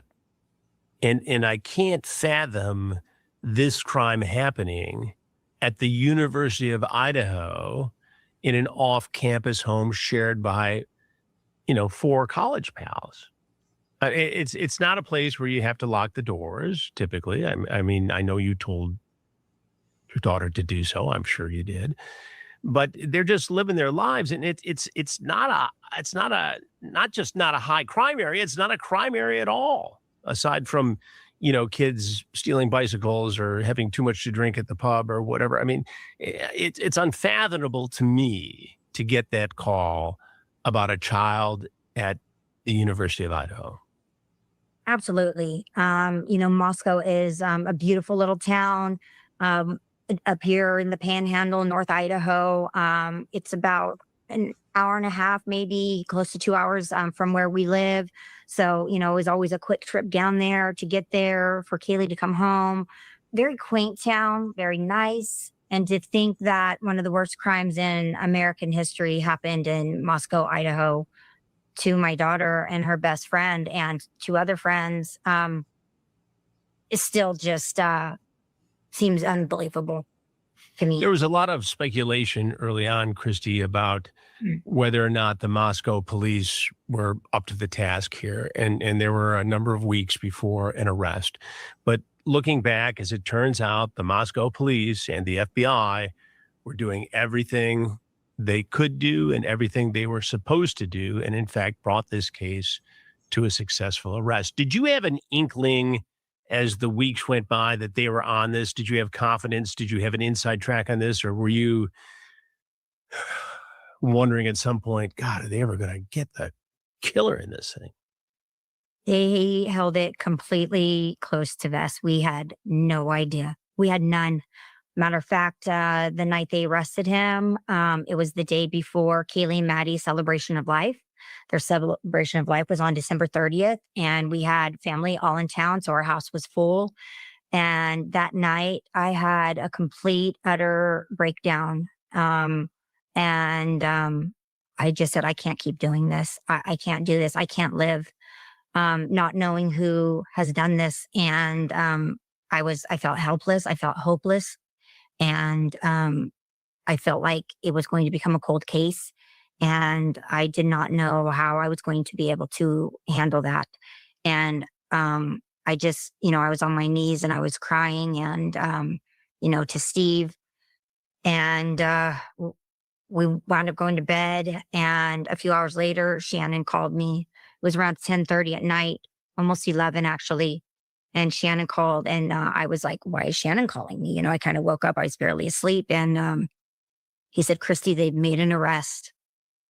It's out of state. He's in Pennsylvania. He gave us the information on it and told that, not to go public with it. We could tell our family about it, but we needed to keep it close. And but an arrest has been made. And he was told by the detective that called him that this was the person, 100%. If you're a homeowner in America, you need to listen to this. The FBI and file it show up in the mail. 4/7 monitoring. And we have harbored him.com, promo code Hansen, EN or U. Absolutely. I definitely. But on the other hand, I compare, I just know how our family dynamics work. And we have a son, and there's just no way that my husband our son would have done something like this and not connected the dots, the area, the location, the car, the traveling. My husband just would have been like, if he thought that our son was capable of something like this, which our son is not, it would have been like, what's going on? Yeah, and you take him in and have the discussion with the detectives and get to the bottom of it, which is what any proper parent would do. And I felt like, as his parents, they had to at least be talking about it amongst the husband and wife. And I just know like our family would have been like, hey, we're just going to ask you this, right. But address it and be truthful with us. Yes, but did you have anything to do with this back in Moscow? So I find that hard, but I don't know. Maybe that's just a very strange family. Maybe they don't talk. Maybe they don't communicate. But even that, I can't imagine that he didn't have the thoughts going on in his own head. What bothered me about seeing him in court was the smug look, the smarminess. He never made a look to anybody anywhere, ever. This is bullshit. This is bullshit. Sorry, Eddie. Unbelievable. The fact that he appeared unctuous, like he was smarter than everybody else. And it gave me the impression as a veteran crime reporter that this was a guy who thought he could commit the perfect crime. And he had gone through whatever process he went through. Brian Koberger never changed he never had a look on his face ever, guys, whether it be smiling, frowning. He just had nothing. There was nothing there. He just sat and stared forward, as exactly how he was told, probably, because of stupid asses like this that are going to make these dumbass comments. So obviously, Chris, you feel dumber than him if he made you feel like he thought he was better than you. That's your fault, not his. That's all I'm saying. Unbelievable. Just to play into her lap, you're going to make this ignorant ass comment. Shame on you. Can't even be honest with yourself. To identify the victims, whether because they were pretty or he, wanted to have he was in a jealous rage because he wanted to date one of them, whatever it ended up being, that he thought he could do this and get away with it. And this was going to be his goal in life. But to see him continue to be smug in court, if it bothered me so much, it had to have been hell on earth for you and your husband to see him. It was very hard to see him. I mean, sometimes I would just look at him and just think, like, I mean, it's very hard to like wrap your mind around. I mean, you're just looking at this person, and in a way, he's a very pathetic person. Not this, and I think to myself, like if Kaylee was, awake on her feet, she would have gave you a fight. She would have fought you. And the look on his face, it just kind of, to me, just paints the picture of who he is. There was nothing there. So you're creating something out of nothing, once again, to make yourself feel better. This is insane. What he is, I don't even know if he's human, honestly. I really don't. I don't feel like there's a human inside of him. And I don't think a lot of people understand that. By sitting in the room with him, looking in his eyes, having him look at you, like as we did at the sentencing. That is not a person. That is not that's not the way a person looks at another person. It's Can somebody tell me what the hell she's talking about? Boot up the film that shows that. Thank you. There is nothing that shows Brian looking. Jesus Christ. Hold on. This is going to piss me off. Give me 1 second. I want to prove something. This will show you that this woman is creating a situation that doesn't exist in her own mind. And additionally, it proves that they're both lying and they both know they're lying.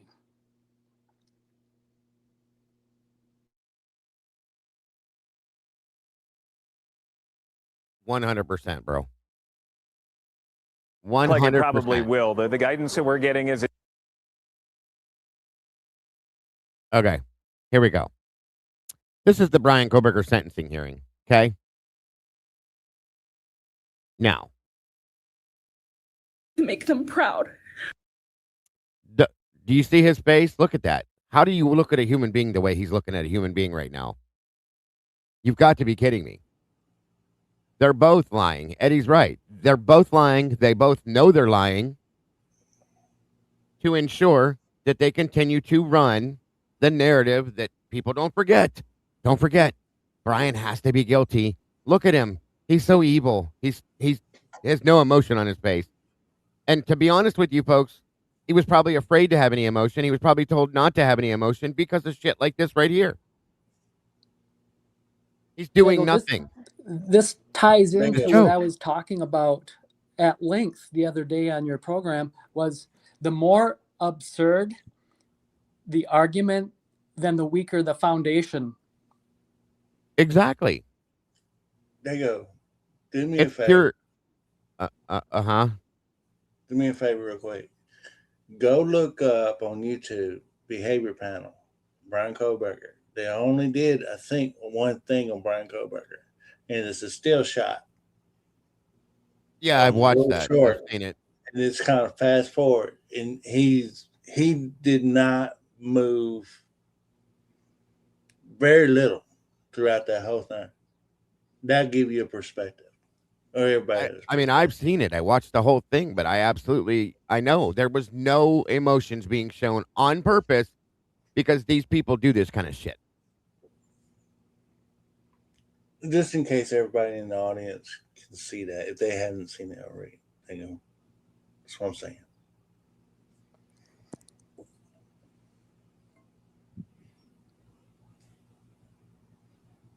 No, that's wrong one. Hold on a minute. Let me find it.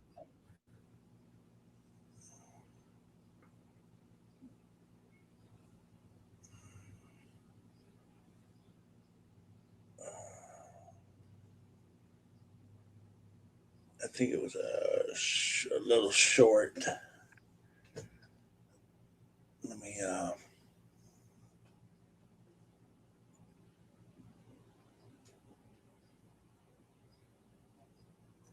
I can pull it up with Brian Koberger or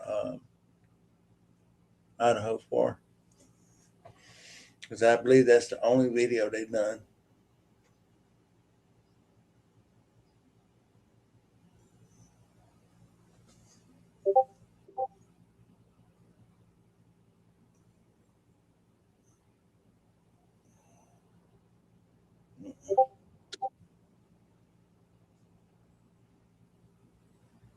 I'm looking. Hold on.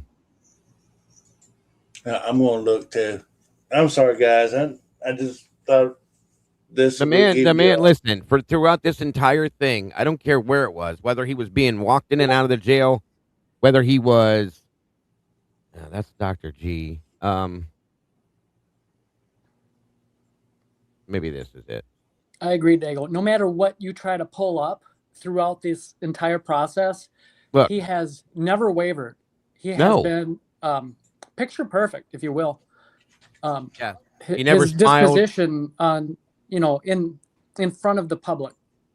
That's what I'm saying. Like the only times I ever watched Brian's face make anything other than that look right there is when he walked in, when he first met with Ann Taylor and smiled and said hi. That's normal. You're supposed to do that. And if you didn't, that's rude. Or to Eliza Masseth. And he didn't even, when he was speaking to the judge with absolute respect, he didn't even really smile or frown. He just, yes, sir. Thank you. No, sir. That was it. This is insane. They absolutely, both of them, just told a blatant lie to the whole world to only carry their narrative because they know, this is my opinion, of course, you guys. Welcome, Sabretooth. I think she knows, in my opinion, that he didn't do this, folks. Yes. And this has to be the way they have to do this to ensure that it sticks. But at this point, I know in my mind, and I think in my heart, that they know he didn't do this. I don't know about Chris. I don't care about Chris. I'm talking about the Gonzalez. They, in my opinion and in my mind, they know Brian didn't do this. Okay. Yeah, it's not even in your opinion anymore. It's just a fact. Right. You can't prove it, but it's just simply a fact. That's why I have to say it that way. Right. There's no getting around it. So again, you look at his face, you guys, they're lying, blatantly lying, as they will continue to do again and again, because if they falter one time, if they make one statement that goes backwards from this, it's over for them. Period. It is over for them. So they have to stick to this no matter what. Check private chat. I put it in private chat. I have it up on the screen. This is, what's his name, from Scott Rouse from the Behavior Panel. Oh, okay. Well, my bad. It's I'm the same sorry. thing. I'm trying to help you out. No, it's all right. I appreciate it. But yeah, look, that's what the face that Brian Kober has had for 3+ years is that exact same face, except for those things I said, like, smiling at his attorney, God forbid. He's a human being, guys. He didn't even look at his family and smile. look, he's talking to Ann and Eliza, and he's still not really making any emotional faces because he can't. I'm guaranteeing you that his team told him, do not smile, do not frown, don't cry, don't do anything that shows that you're human because they will use it against you. Don't look away. Don't avert your eyes. You must look at the speaker.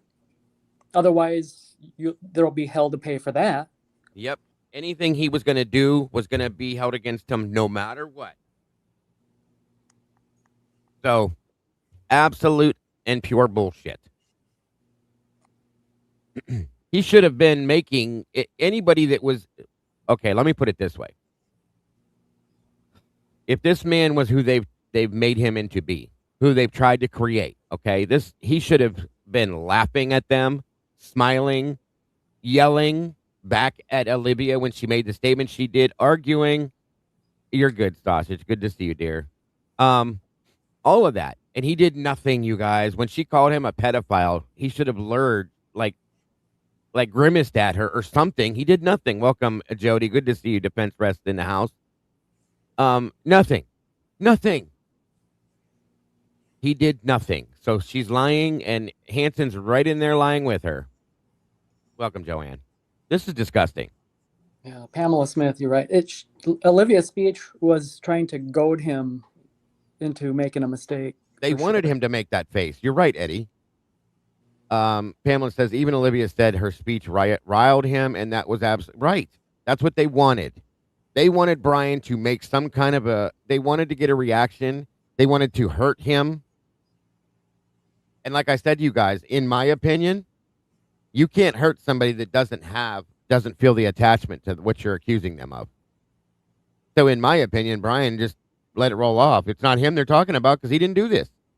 That's how I see it, based on his autism. Okay? Winging it, welcome. I agree with that. That's what I was saying, SRB. They probably told him, don't react, don't have emotions, don't do anything, period. I agree with that too. Welcome, Dale. Because of exactly this point right here. At some point, they will use it against you, period, in my opinion. So, there's that. But good point, and that's a good call for that, Hemi, so you guys could see. We're proving the lie right there. Rochelle, good to see you. And there's another one too, okay? Welcome. I want to keep bringing this up because they want you to believe this. Back in 1989, Bundy had his very final interview before he was executed. There's a moment in Dateline with Hunter Johnson that gave me Bundy vibes. It's the moment that he looked away from the camera and his mask was unveiled. If you go back in 1989, you look at that interview, Bundy dropped his mask. There was a moment in time when in his little mind, he closed his eyes and he had a vision. Whatever that vision was, he got off on it. And you can see it, plain as day. Go back and look at that Dateline on Hunter Johnson, and you will see the same damn thing. That's all I'm going to say about that. Well, and then you want to go look at Brian Kohlberger and blame him. Psychopathic tendencies. That's what I'm saying. It's all in the body language. It's all about how you're looking at it. In my humble opinion. Right. Well, again, it's blatantly, it's a fact that she's lying. Okay. And he's going right along with it, obviously, to appease her because she's giving him the interview. That's my opinion. So he has to, as they all do the same thing. I mean, he doesn't have to, but that's how he's keeping her, whether he agreed with this or not, he's going to for this, is my opinion. And it goes further than that. It goes deeper. Before this interview, there's contriving to, this is the aim. I mean, they're both on the same sheet of music. Yeah, right. This is a presentation, a script. Exactly.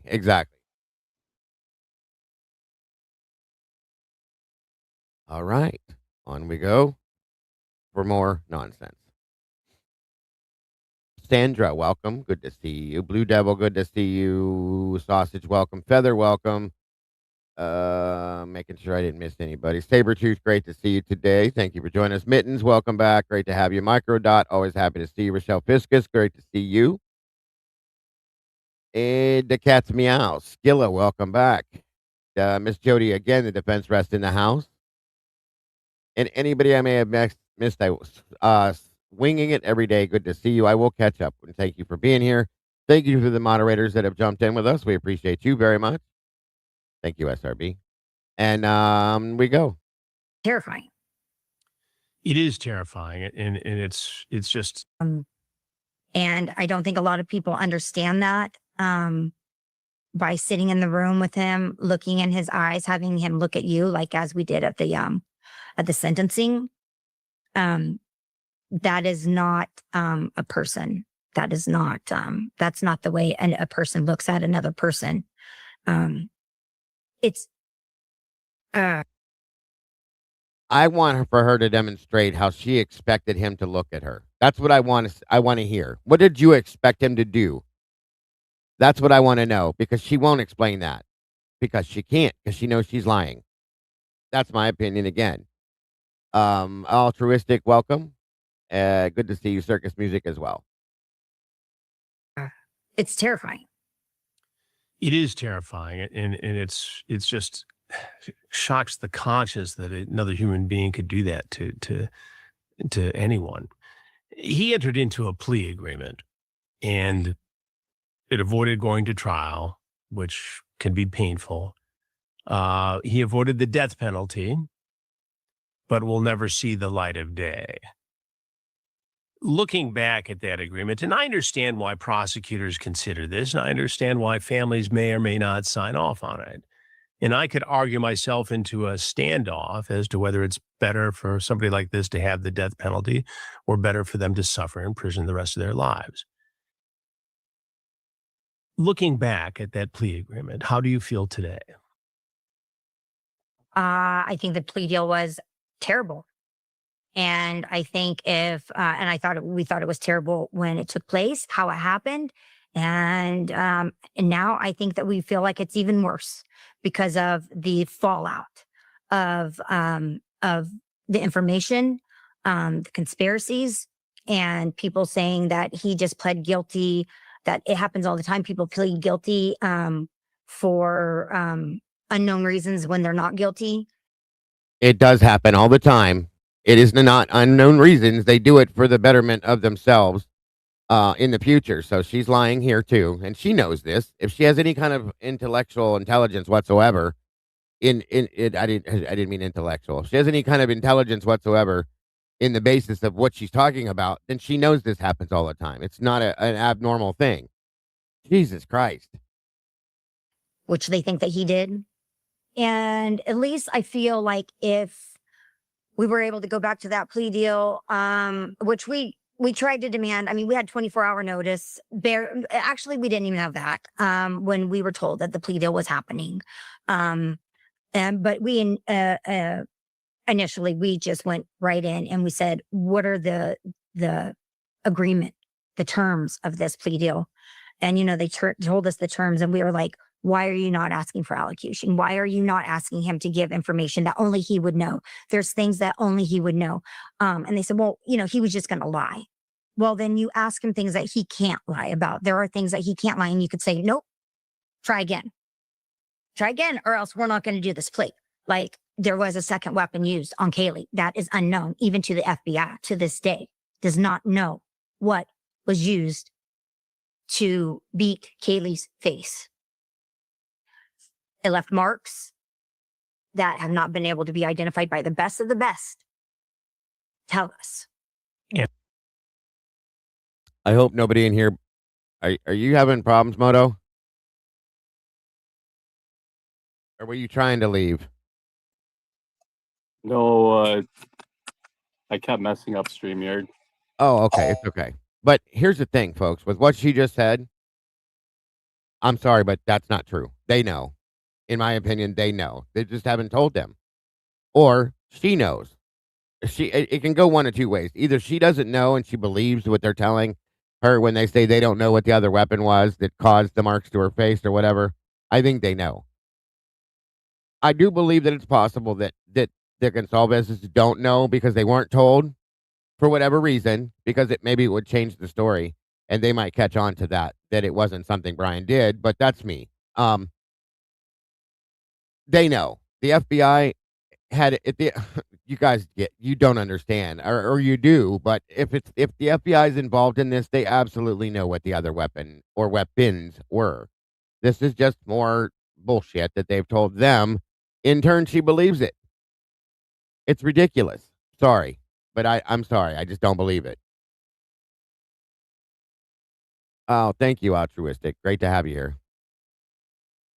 And that weapon has never been found, and he has never admitted to anybody what that weapon is. No. And Kaylee did suffer the stab wounds as well. But Kaylee had very bad face trauma that left pattern marking. Kaylee was also missing several teeth. Several teeth were broken as well. We think that the knife most likely wound up in the river. You know, there's where he left that night. And it's weird because at some point in time, this same woman said that Kaylee was stabbed in the mouth with the knife, which is where the teeth got knocked out and all those things. And now she's saying that a secondary weapon did that, and they don't know what it is. We have to make sure the story's told right. Now, come on. Okay? We've heard this. We know this.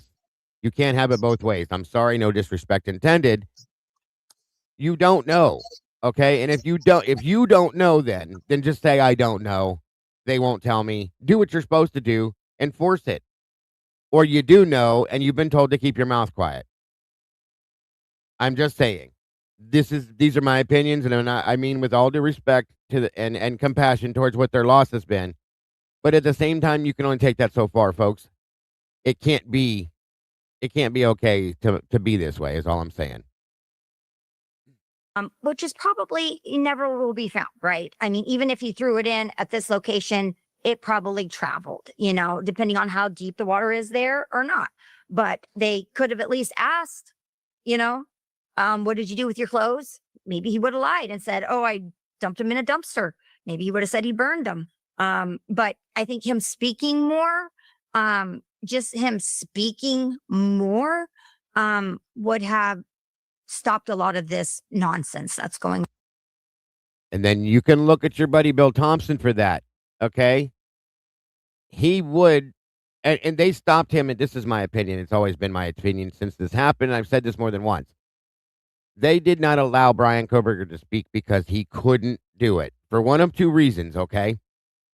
He either didn't know, and they knew that because he wasn't there, or he didn't know because he wasn't involved. And if he would have spoken, it would have been considered lies. It would have been proven that way, and it could have voided his plea agreement, in my opinion. Okay? I agree 110%, Dago. Honest and truly, guys, what else could it be? It's dumb to think that he would have lied. You wouldn't have understood it. This is what dumbass Hitler said. Okay? You wouldn't have been able to process it because it would have been lies. You don't know that. I think they called him a liar because he accepted the plea deal. I think that's why they said you can't trust him. He's lying. Sure. I can agree with that. That could be. But here's the thing. Okay? It's bullshit. What they're saying is bullshit. Now, I'm going to say this twice or one more time. If they were not told, okay, of course I feel bad for that. I feel bad for them to begin with for what they've been through. If they were not told the truth, and this is true, shame on law enforcement and the government and all that. But I question that too. What's up, 1-1? Good to see you, brother. I wonder if they were told certain things, but they were told to shut it down, okay? Or maybe threatened even. You cannot talk about this or this is what's going to happen. And you have to keep going with this or this is what's going to happen. I feel like that's a grand possibility. Or they just have been completely lied to and they don't know. Okay, but I question that because there's other things they've come out with that they've stated that don't. It wouldn't make sense that they didn't know. That's all I'm saying. Okay, so you can look at it whichever way you want to, guys. Those are my opinions. So Here's a question for you, Dago. yes, sir. Who actually pleaded, or did Brian ever actually plead innocent or guilty at the very, very start of all of No. this? No, Or did they do it for him? He stood silent. Right. They did it for him. Exactly. So how could he lie about anything? That's a great point, bro. That's a great point. He stood silent. Judge took that as a not guilty plea. That was it. The man said not one word and never has when it comes to that. I'll do you one better. What if they know who did it and they fixated on this young man and say, you know what? We're going to go clear across country, interview you, and then we're just not going to get that from Pennsylvania. That can't be right. They never interviewed him, never spoke to him. Well, there is a report of the interview with him and Payne, but there's supposed to be within that report.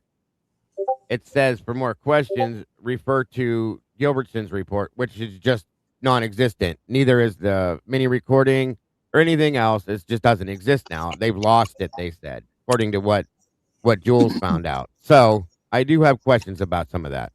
I always wonder what the conversation on that plane back to Idaho.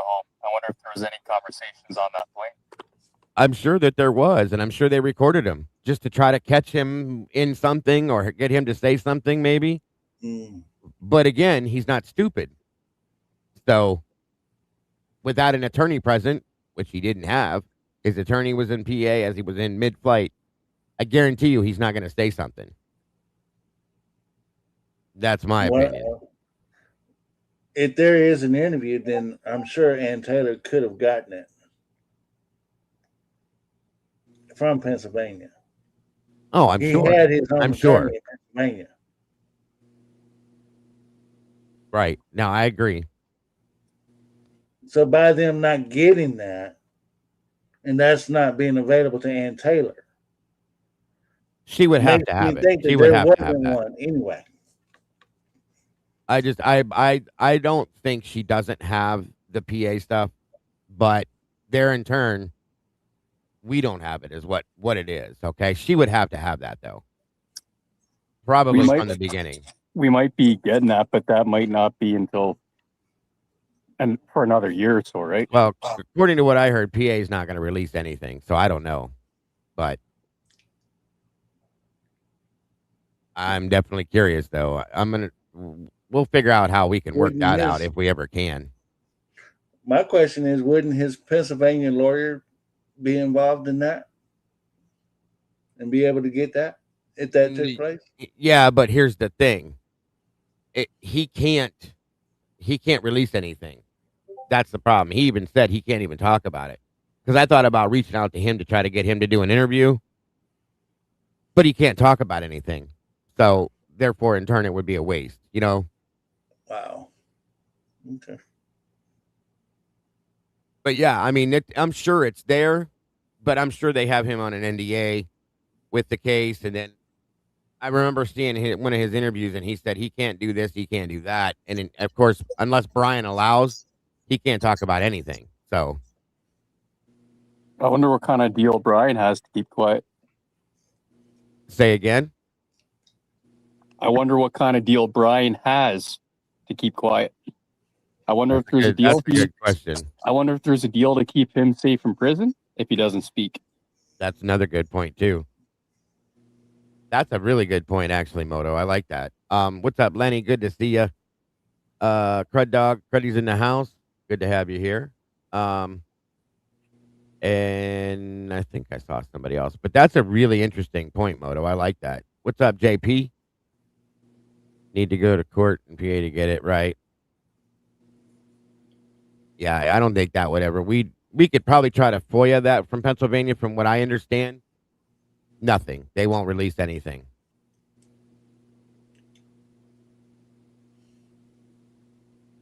So I don't know, but those are all good points you guys are making today. I love it. All right, we got to get through this because I only got a mean, little bit of time. if his statements was that relevant or that important, wouldn't that be? I would think that would be known by now, especially. Say that again. If anything that Brian Kohlberger said to Payne or anybody, if he admitted it to Payne and the other guy that was interviewing, that would have been relevant to be able to get it out, to be able to make it known, instead of we're just going through all this hoops about did he confess or what did he say to him? I don't know. This is right.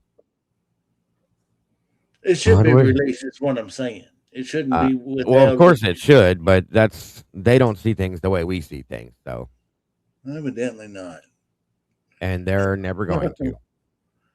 Evidently not. And the fact that we are still getting documents dropped as today, and we're still learning new things about the case today. But are you reading the documents, Christy? See, this is my problem because I don't. If you are, do you understand them? Is your attorney explaining this shit to you? Because it makes no sense that you're still saying the things you're saying if you're reading through the same shit we are. That makes no sense to me, and it never will. I'm sorry. This would have been summed up, and it would have been over probably back in November. Give me a sense of some of the things that you're learning today about this case. Well, they actually haven't dropped some documents for a while, but we had never seen, any of the footage, so the footage of him driving around the house, the 4 times around the house. Because it doesn't exist. Sorry.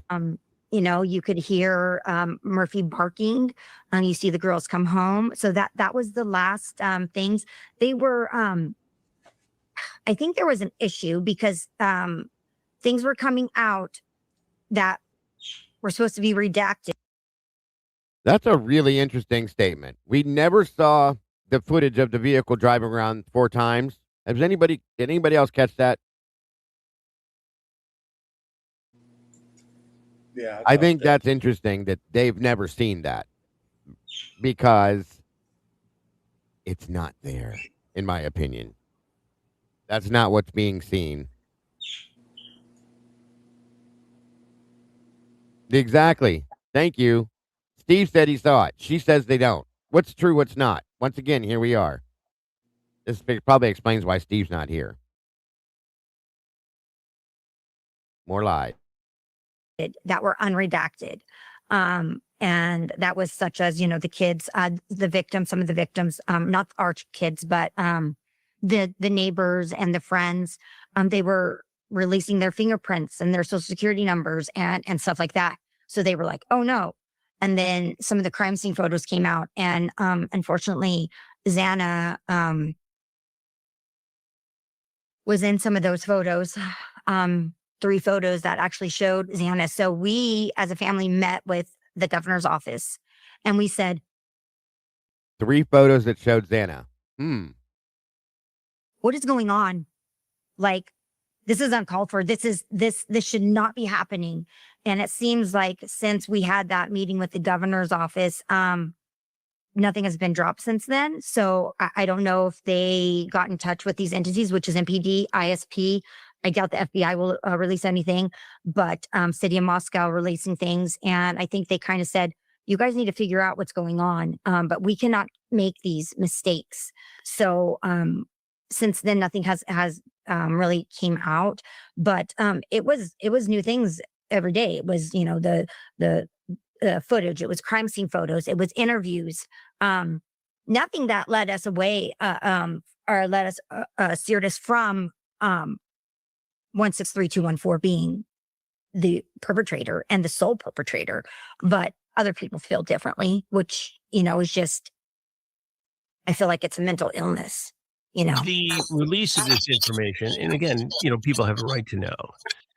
but it has fueled a ghoulish, sadistic, sick effort on the part of some on social media and the internet and some of these platforms in general to go after the family, to go after you and make crazy allegations and things. And it's so disturbing and so wrong, yet people do it. And I guess it's like the people who take part in the 764 movement, and they're nihilists. They do things just to be mean and hateful. And you've had to experience some of that. Give me a sense. I mean, how do you even deal with that? You've already lost your daughter. The guy who's responsible enters into a plea agreement, which does not please you, and I understand why. And then you've got these sociopaths on the internet making things up and attacking your family. I just don't understand why anybody would do it, but I do understand how painful it could be to you. Chris, have you been to their Facebook page, sir? You need to go look at that. Absolutely. It's it's salt in the wound. That's the most hypocritical statement yet. We can't do anything. We were very vocal and we fought for Kaylee. We fought for the kids. We were, very adamant about getting justice for them. At this point, there is justice. I feel that justice will be served when he takes his last breath, but justice, he is locked up. And now, the internet wants to accuse our family of, I've seen they've accused us of, we're. I feel like I'd have a mental illness if I did agree with her. What'd you say, bro? I said I'd feel like I'd have a mental illness if I did agree with her. I'm with you on that one.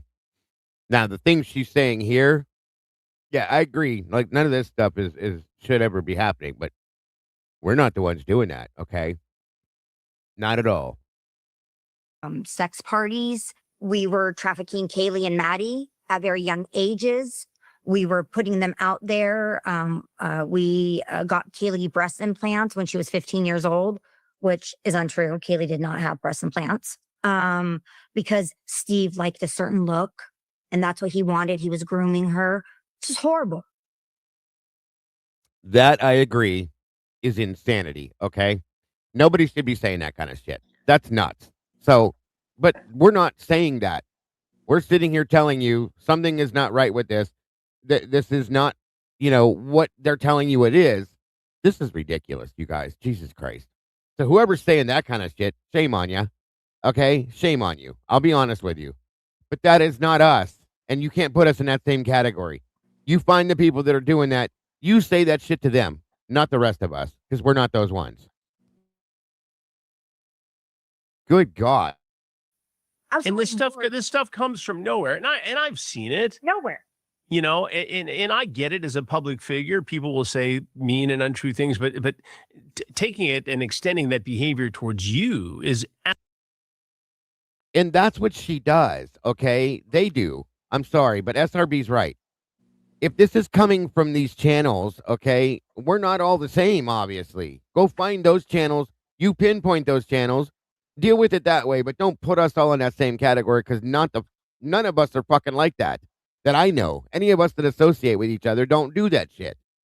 Stop. Because you don't like being categorized in the same grouping of people that you're being put in. You're doing the same damn thing. It's hypocritical. Stop it. God damn. Absolutely unacceptable. And I can't understand it. Yeah, you know what happened? I guess you just have to block it out, right? And say those people are horrible humans and we're just not going to look at it. The foundation law has now passed, as we mentioned earlier in the interview.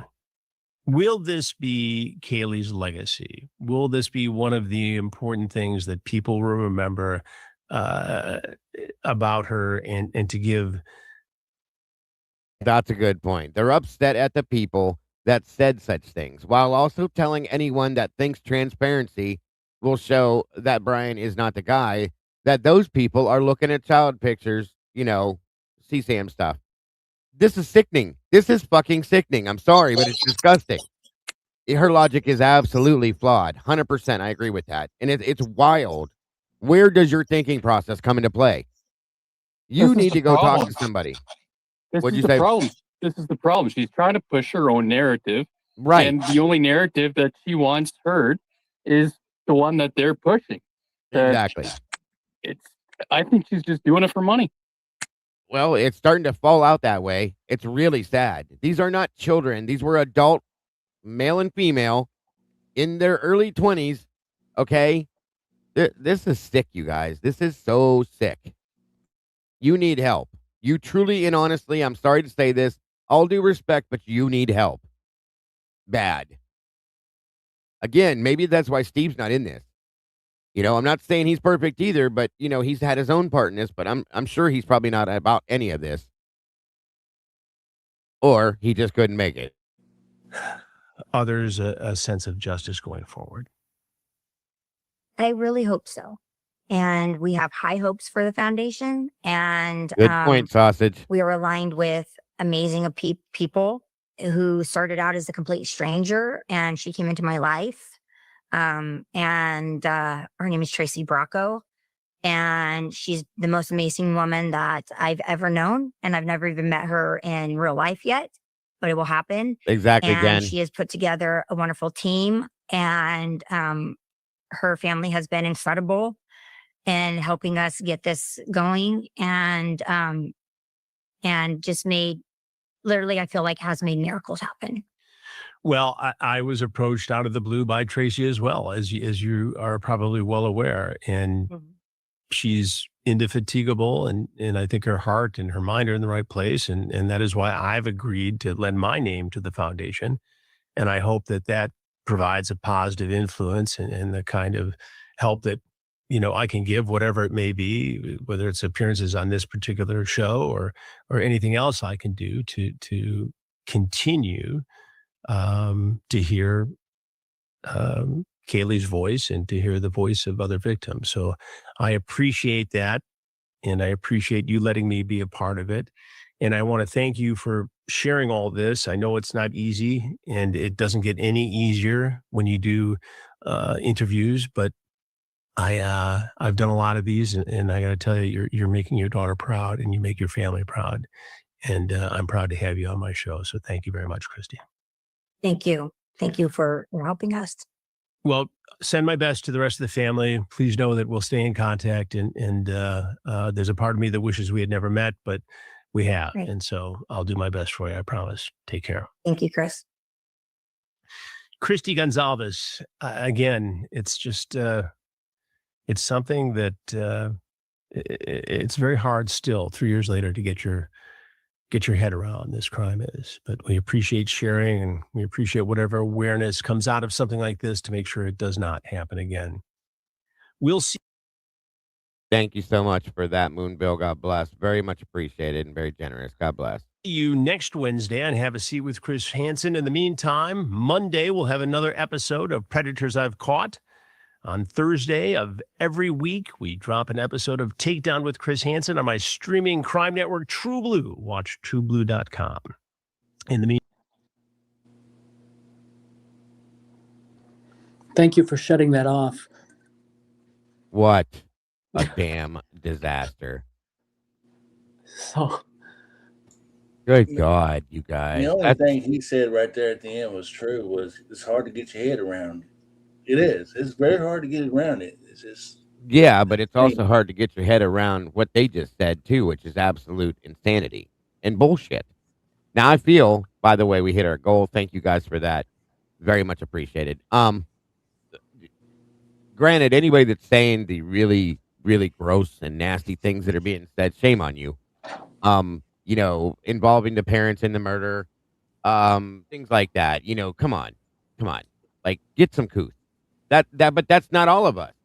If it's true, it's not most of us that are saying that. You know, if that's even true, that's true. You know, but I have seen certain things, certain places, and certain comments making comments like that. It's kind of gross. Even then, you can't trust everything. You know, with such a deception campaign as this, subterfuge is not beyond possibility. In other words, people on the wrong side putting messages such as those, because the pushback has to be so severe that these extreme, absurd, I guess disgusting social media posts Right. are the examples, so that it illustrates how, quote unquote, bad it is out there for them. Follow my saying? No, it makes sense. It makes sense. Yeah, I agree. It could be being like hate done. crime hoaxes. Say again. Like a hate crime hoax or Of any course, other like hoax. you can, if you want to get certain attention, let me put it this way. And I'm not saying they're doing this. It is a possibility though. Like if you want to gain a certain type of attention, you could be putting these things out there on your own and directing them towards yourselves to make it look like people are attacking you. When in all reality, it's not actually happening. I'm not saying they're doing it, but we've seen this done in other situations, guys. It does happen. Okay. It happens in every situation. There's, the Dodge County Sheriff suing a woman who claimed, and the commissioner who claimed ICE detention in Cook County. She claims she was detained by Immigration and Custom Enforcement at O'Hare International Airport, and then in Broadville, Illinois, and eventually brought to the Dodge County Jail. I mean, it happens every time. There needs to be a severe and strong position for one side against the other side. Yeah. Yeah, it does. I agree with that. Lucy says no one listened when people said that there is a group of people that push false shit in the media on purpose to push a narrative to reach a certain outcome. It is, and it's all political. It does happen. It happens all the time. 100%. They work both sides of the argument. That does happen, and they work cross. Yeah, no, I've seen it, guys. We've caught it. Okay, so it definitely can happen. Now, yeah, you just can't take things at face value and say it's authentic, especially when nowadays, it's that absurd. Yeah, if it does come out, I've seen in different chats people saying certain things, and if it's true, shame on you. But if it's not, if it is part of this whole, like for instance, let me make a suggestion here. We've all watched when Brian Entley was interviewing Steve, how he showed Brian the threats that happened to him as he was sitting in the courtroom. Automatically, people are going to go, oh my God, why are people threatening this family? They've been through enough, so on and so forth. But is it real? Okay. Did they send these things themselves to get that attention? I'm not saying they did. All I'm saying is it does happen. You can't discount things like that from happening when you're in a campaign such as this, okay? With everything else we've seen, you at least have to keep it on the back of your mind. That's all I'm saying. Because it does. It truly has. And it will. It'll continue to happen. Just to ensure that a narrative is put in place and stays there. And this type of attention is being, I don't know what the hell is all over my face. Some lighting weird shit. Looks weird. But anyway. Just to ensure that the attention stays in a certain perimeter, okay? That's all I'm saying. So, yeah.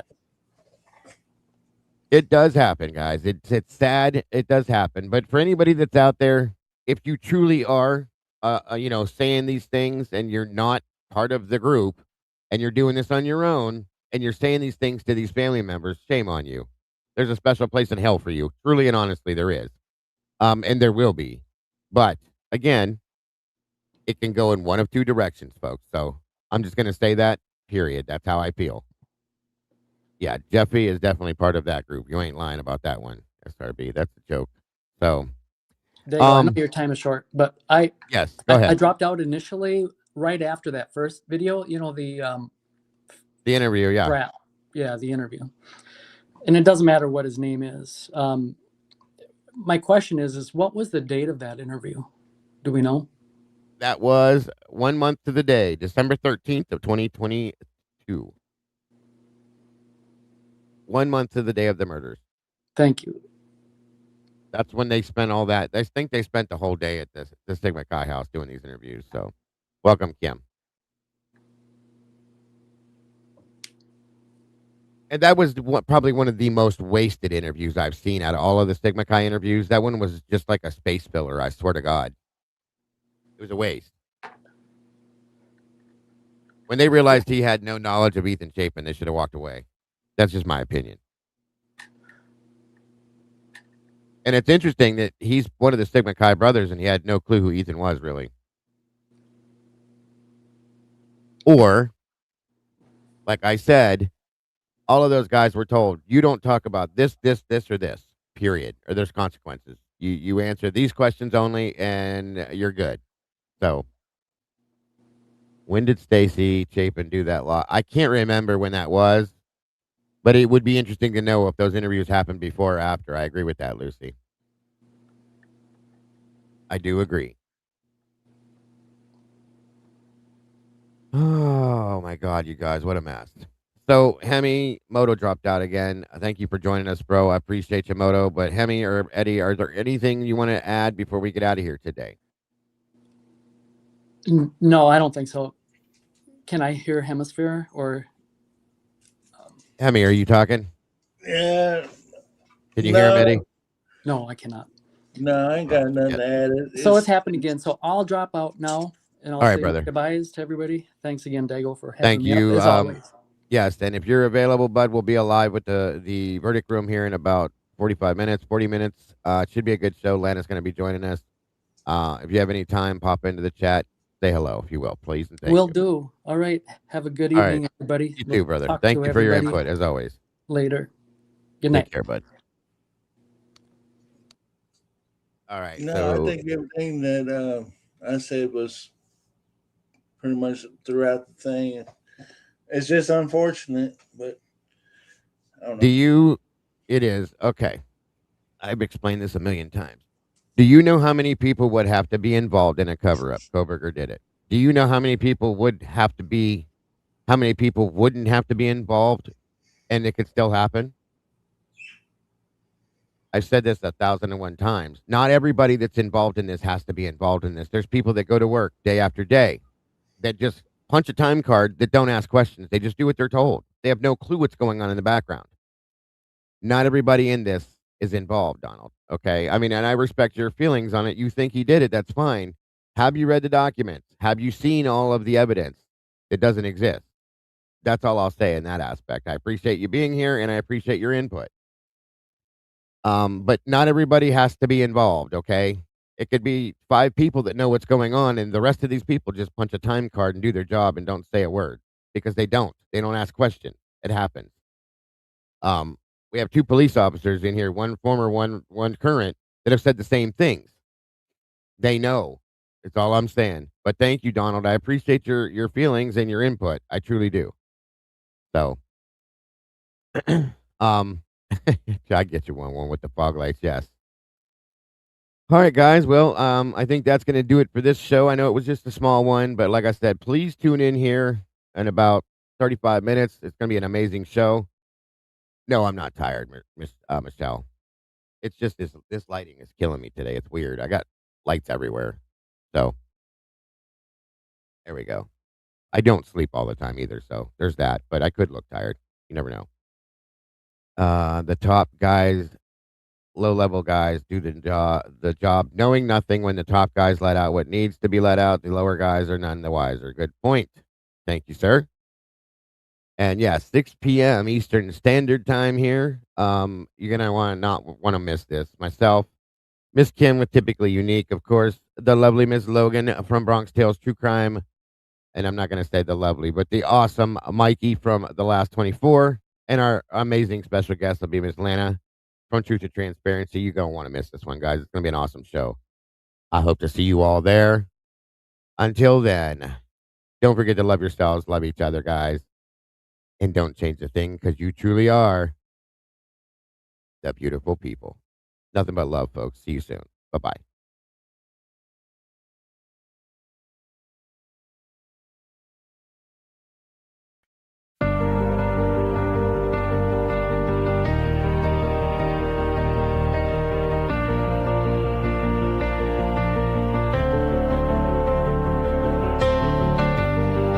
The coffee's cold, the final stain.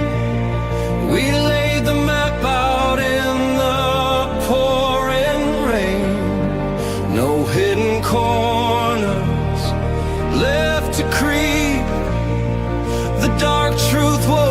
the city was asleep. The evidence lines up straight and true, a perfect picture of what they chose to do. The quiet street erupts in flashing light, a reckoning delivered in the night. SWAT serves the warrant, loud and clear, the sound of justice, the only thing we hear at the TruCrime Cafe. We watch the suspect finally pay. The dark truth is backed and signed and sealed. The wound is closed, the name is finally healed. It's finally healed.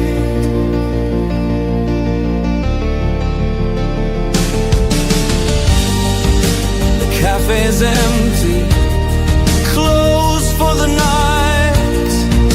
We put the darkness back into the light. We'll wipe the counter, set the empty chair, and wait right here for the next secret laid bare. Until the next one.